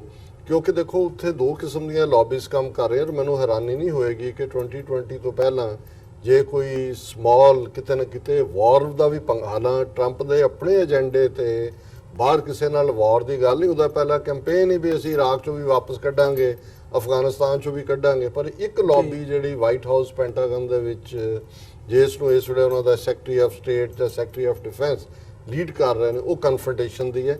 ਸੋ ਉਸੇ ਦੇ ਥੱਲੇ ਇਹ ਹੁਣ ਇਲੈਕਸ਼ਨ ਪੋਸਚਰਿੰਗ ਹੈ ਜਿਹੜੀ ਟਰੰਪ ਕਰ ਰਿਹਾ, ਔਰ ਜ਼ਾਹਰ ਹੈ ਇਮੀਗ੍ਰੇਸ਼ਨ ਦੇ ਮਾਮਲੇ 'ਚ ਪਹਿਲਾਂ ਵੀ ਉਹਦੀ ਉਹੀ ਨੀਤੀ ਰਹੀ ਹੈ, ਔਰ ਇਹਦੇ 'ਚ ਕੋਈ ਸ਼ੱਕ ਨਹੀਂ। ਜਿਵੇਂ ਜੇ 20 ਮਿਲੀਅਨ ਲੋਕਾਂ ਦੀ ਅਸੀਂ ਗੱਲ ਕਰਦੇ ਹਾਂ, 2 ਕਰੋੜ ਲੋਕਾਂ ਦੀ, ਉਹਨਾਂ ਦੇ ਕੀ ਹੋਏਗਾ, ਅਮਰੀਕਾ ਦਾ ਸਿਸਟਮ ਕਿਵੇਂ ਇਫੈਕਟ ਹੋਏਗਾ। ਆਲਰੇਡੀ ਐਗਰੀਕਲਚਰ ਸੈਕਟਰ ਕਿਉਂਕਿ ਮੈਕਸੀਕਨ ਲੇਬਰ ਆਉਂਦੀ ਸੀ ਉਹ ਇਫੈਕਟ ਹੋ ਰਿਹਾ, ਫਿਰ ਇਹਨਾਂ ਦੇ ਰੈਸਟੋਰੈਂਟਸ ਦੂਜੇ ਤੀਜੇ। ਪਰ ਇਸ ਸਟੇਜ ਦੇ ਉੱਤੇ ਟਰੰਪ ਜਿਹੜਾ ਉਹ ਸਿਰਫ ਤੇ ਸਿਰਫ ਆਪਣੀ ਦੂਸਰੇ ਟਾਈਮ ਦੀ ਬਿਡ ਦੇ ਲਈ ਇੱਕ ਐਟਮੋਸਫੇਅਰ ਕ੍ਰੀਏਟ ਕਰ ਰਿਹਾ ਕਿ I M A tough man and I am the only one who can do it. ਜੀ, ਸੋ ਜਿਹੜੇ ਵਿਊਅਰ ਸਾਡੇ ਨਾਲ ਇਸ ਵਕਤ ਜੁੜੇ ਹੋਏ ਨੇ, ਉਮੀਦ ਕਰਦੇ ਹਾਂ ਅੱਜ ਦੀ ਇਹ ਸਾਡੀ ਜਿਹੜੀ ਪੈਨਲ ਡਿਸਕਸ਼ਨ ਸੀ, ਸਾਰੇ ਇਸ਼ੂਜ਼ ਭਾਵੇਂ ਉਹ ਸਾਊਥ ਏਸ਼ੀਆ ਨਾਲ, ਦੋਵੇਂ ਪੰਜਾਬਾਂ ਨਾਲ, ਇੰਡੀਆ ਪਾਕਿਸਤਾਨ ਦੇ ਨਾਲ ਸੰਬੰਧਿਤ ਹੋਣ, ਜਾਂ ਅਸੀਂ ਇੱਥੋਂ ਦੇ ਜਿਹੜੇ ਵੈਸਟ ਦੇ ਵਿੱਚ ਜਿੱਥੇ ਅਸੀਂ ਬੈਠੇ ਹਾਂ ਨਾਰਥ ਅਮਰੀਕਾ ਦੇ ਵਿੱਚ, ਇਹ ਇਸ਼ੂਜ਼ ਬਾਰੇ ਵਿਚਾਰ ਚਰਚਾ ਕੀਤੀ ਹੈ, ਤੁਹਾਨੂੰ ਜ਼ਰੂਰ ਪਸੰਦ ਆਈ ਹੋਵੇਗੀ। ਸੋ ਆਉਣ ਵਾਲੇ ਸਮੇਂ ਦੇ ਵਿੱਚ ਵੀ ਕੋਸ਼ਿਸ਼ ਕਰਾਂਗੇ ਇੱਦਾਂ ਦੀਆਂ ਵਿਚਾਰ ਚਰਚਾਵਾਂ, ਡਿਸਕਸ਼ਨਸ ਲੈ ਕੇ ਤੁਹਾਡੀ ਕਚਹਿਰੀ ਦੇ ਵਿੱਚ ਹਾਜ਼ਰ ਹੁੰਦੇ ਰਹੀਏ। ਸੋ ਇੱਥੇ ਹੀ ਅੱਜ ਦੇ ਸ਼ੋਅ ਦੇ ਵਿੱਚ ਇਜਾਜ਼ਤ ਚਾਹਾਂਗੇ। ਤੁਹਾਡਾ ਦੋਵਾਂ ਦਾ ਬਹੁਤ ਬਹੁਤ ਧੰਨਵਾਦ। ਫਤਿਹ ਦੀ ਸਾਂਝ ਪਾਈਏ ਜੀ ਅੰਤ ਦੇ ਵਿੱਚ। ਵਾਹਿਗੁਰੂ ਜੀ ਕਾ ਖਾਲਸਾ, ਵਾਹਿਗੁਰੂ ਜੀ ਕੀ ਫਤਿਹ।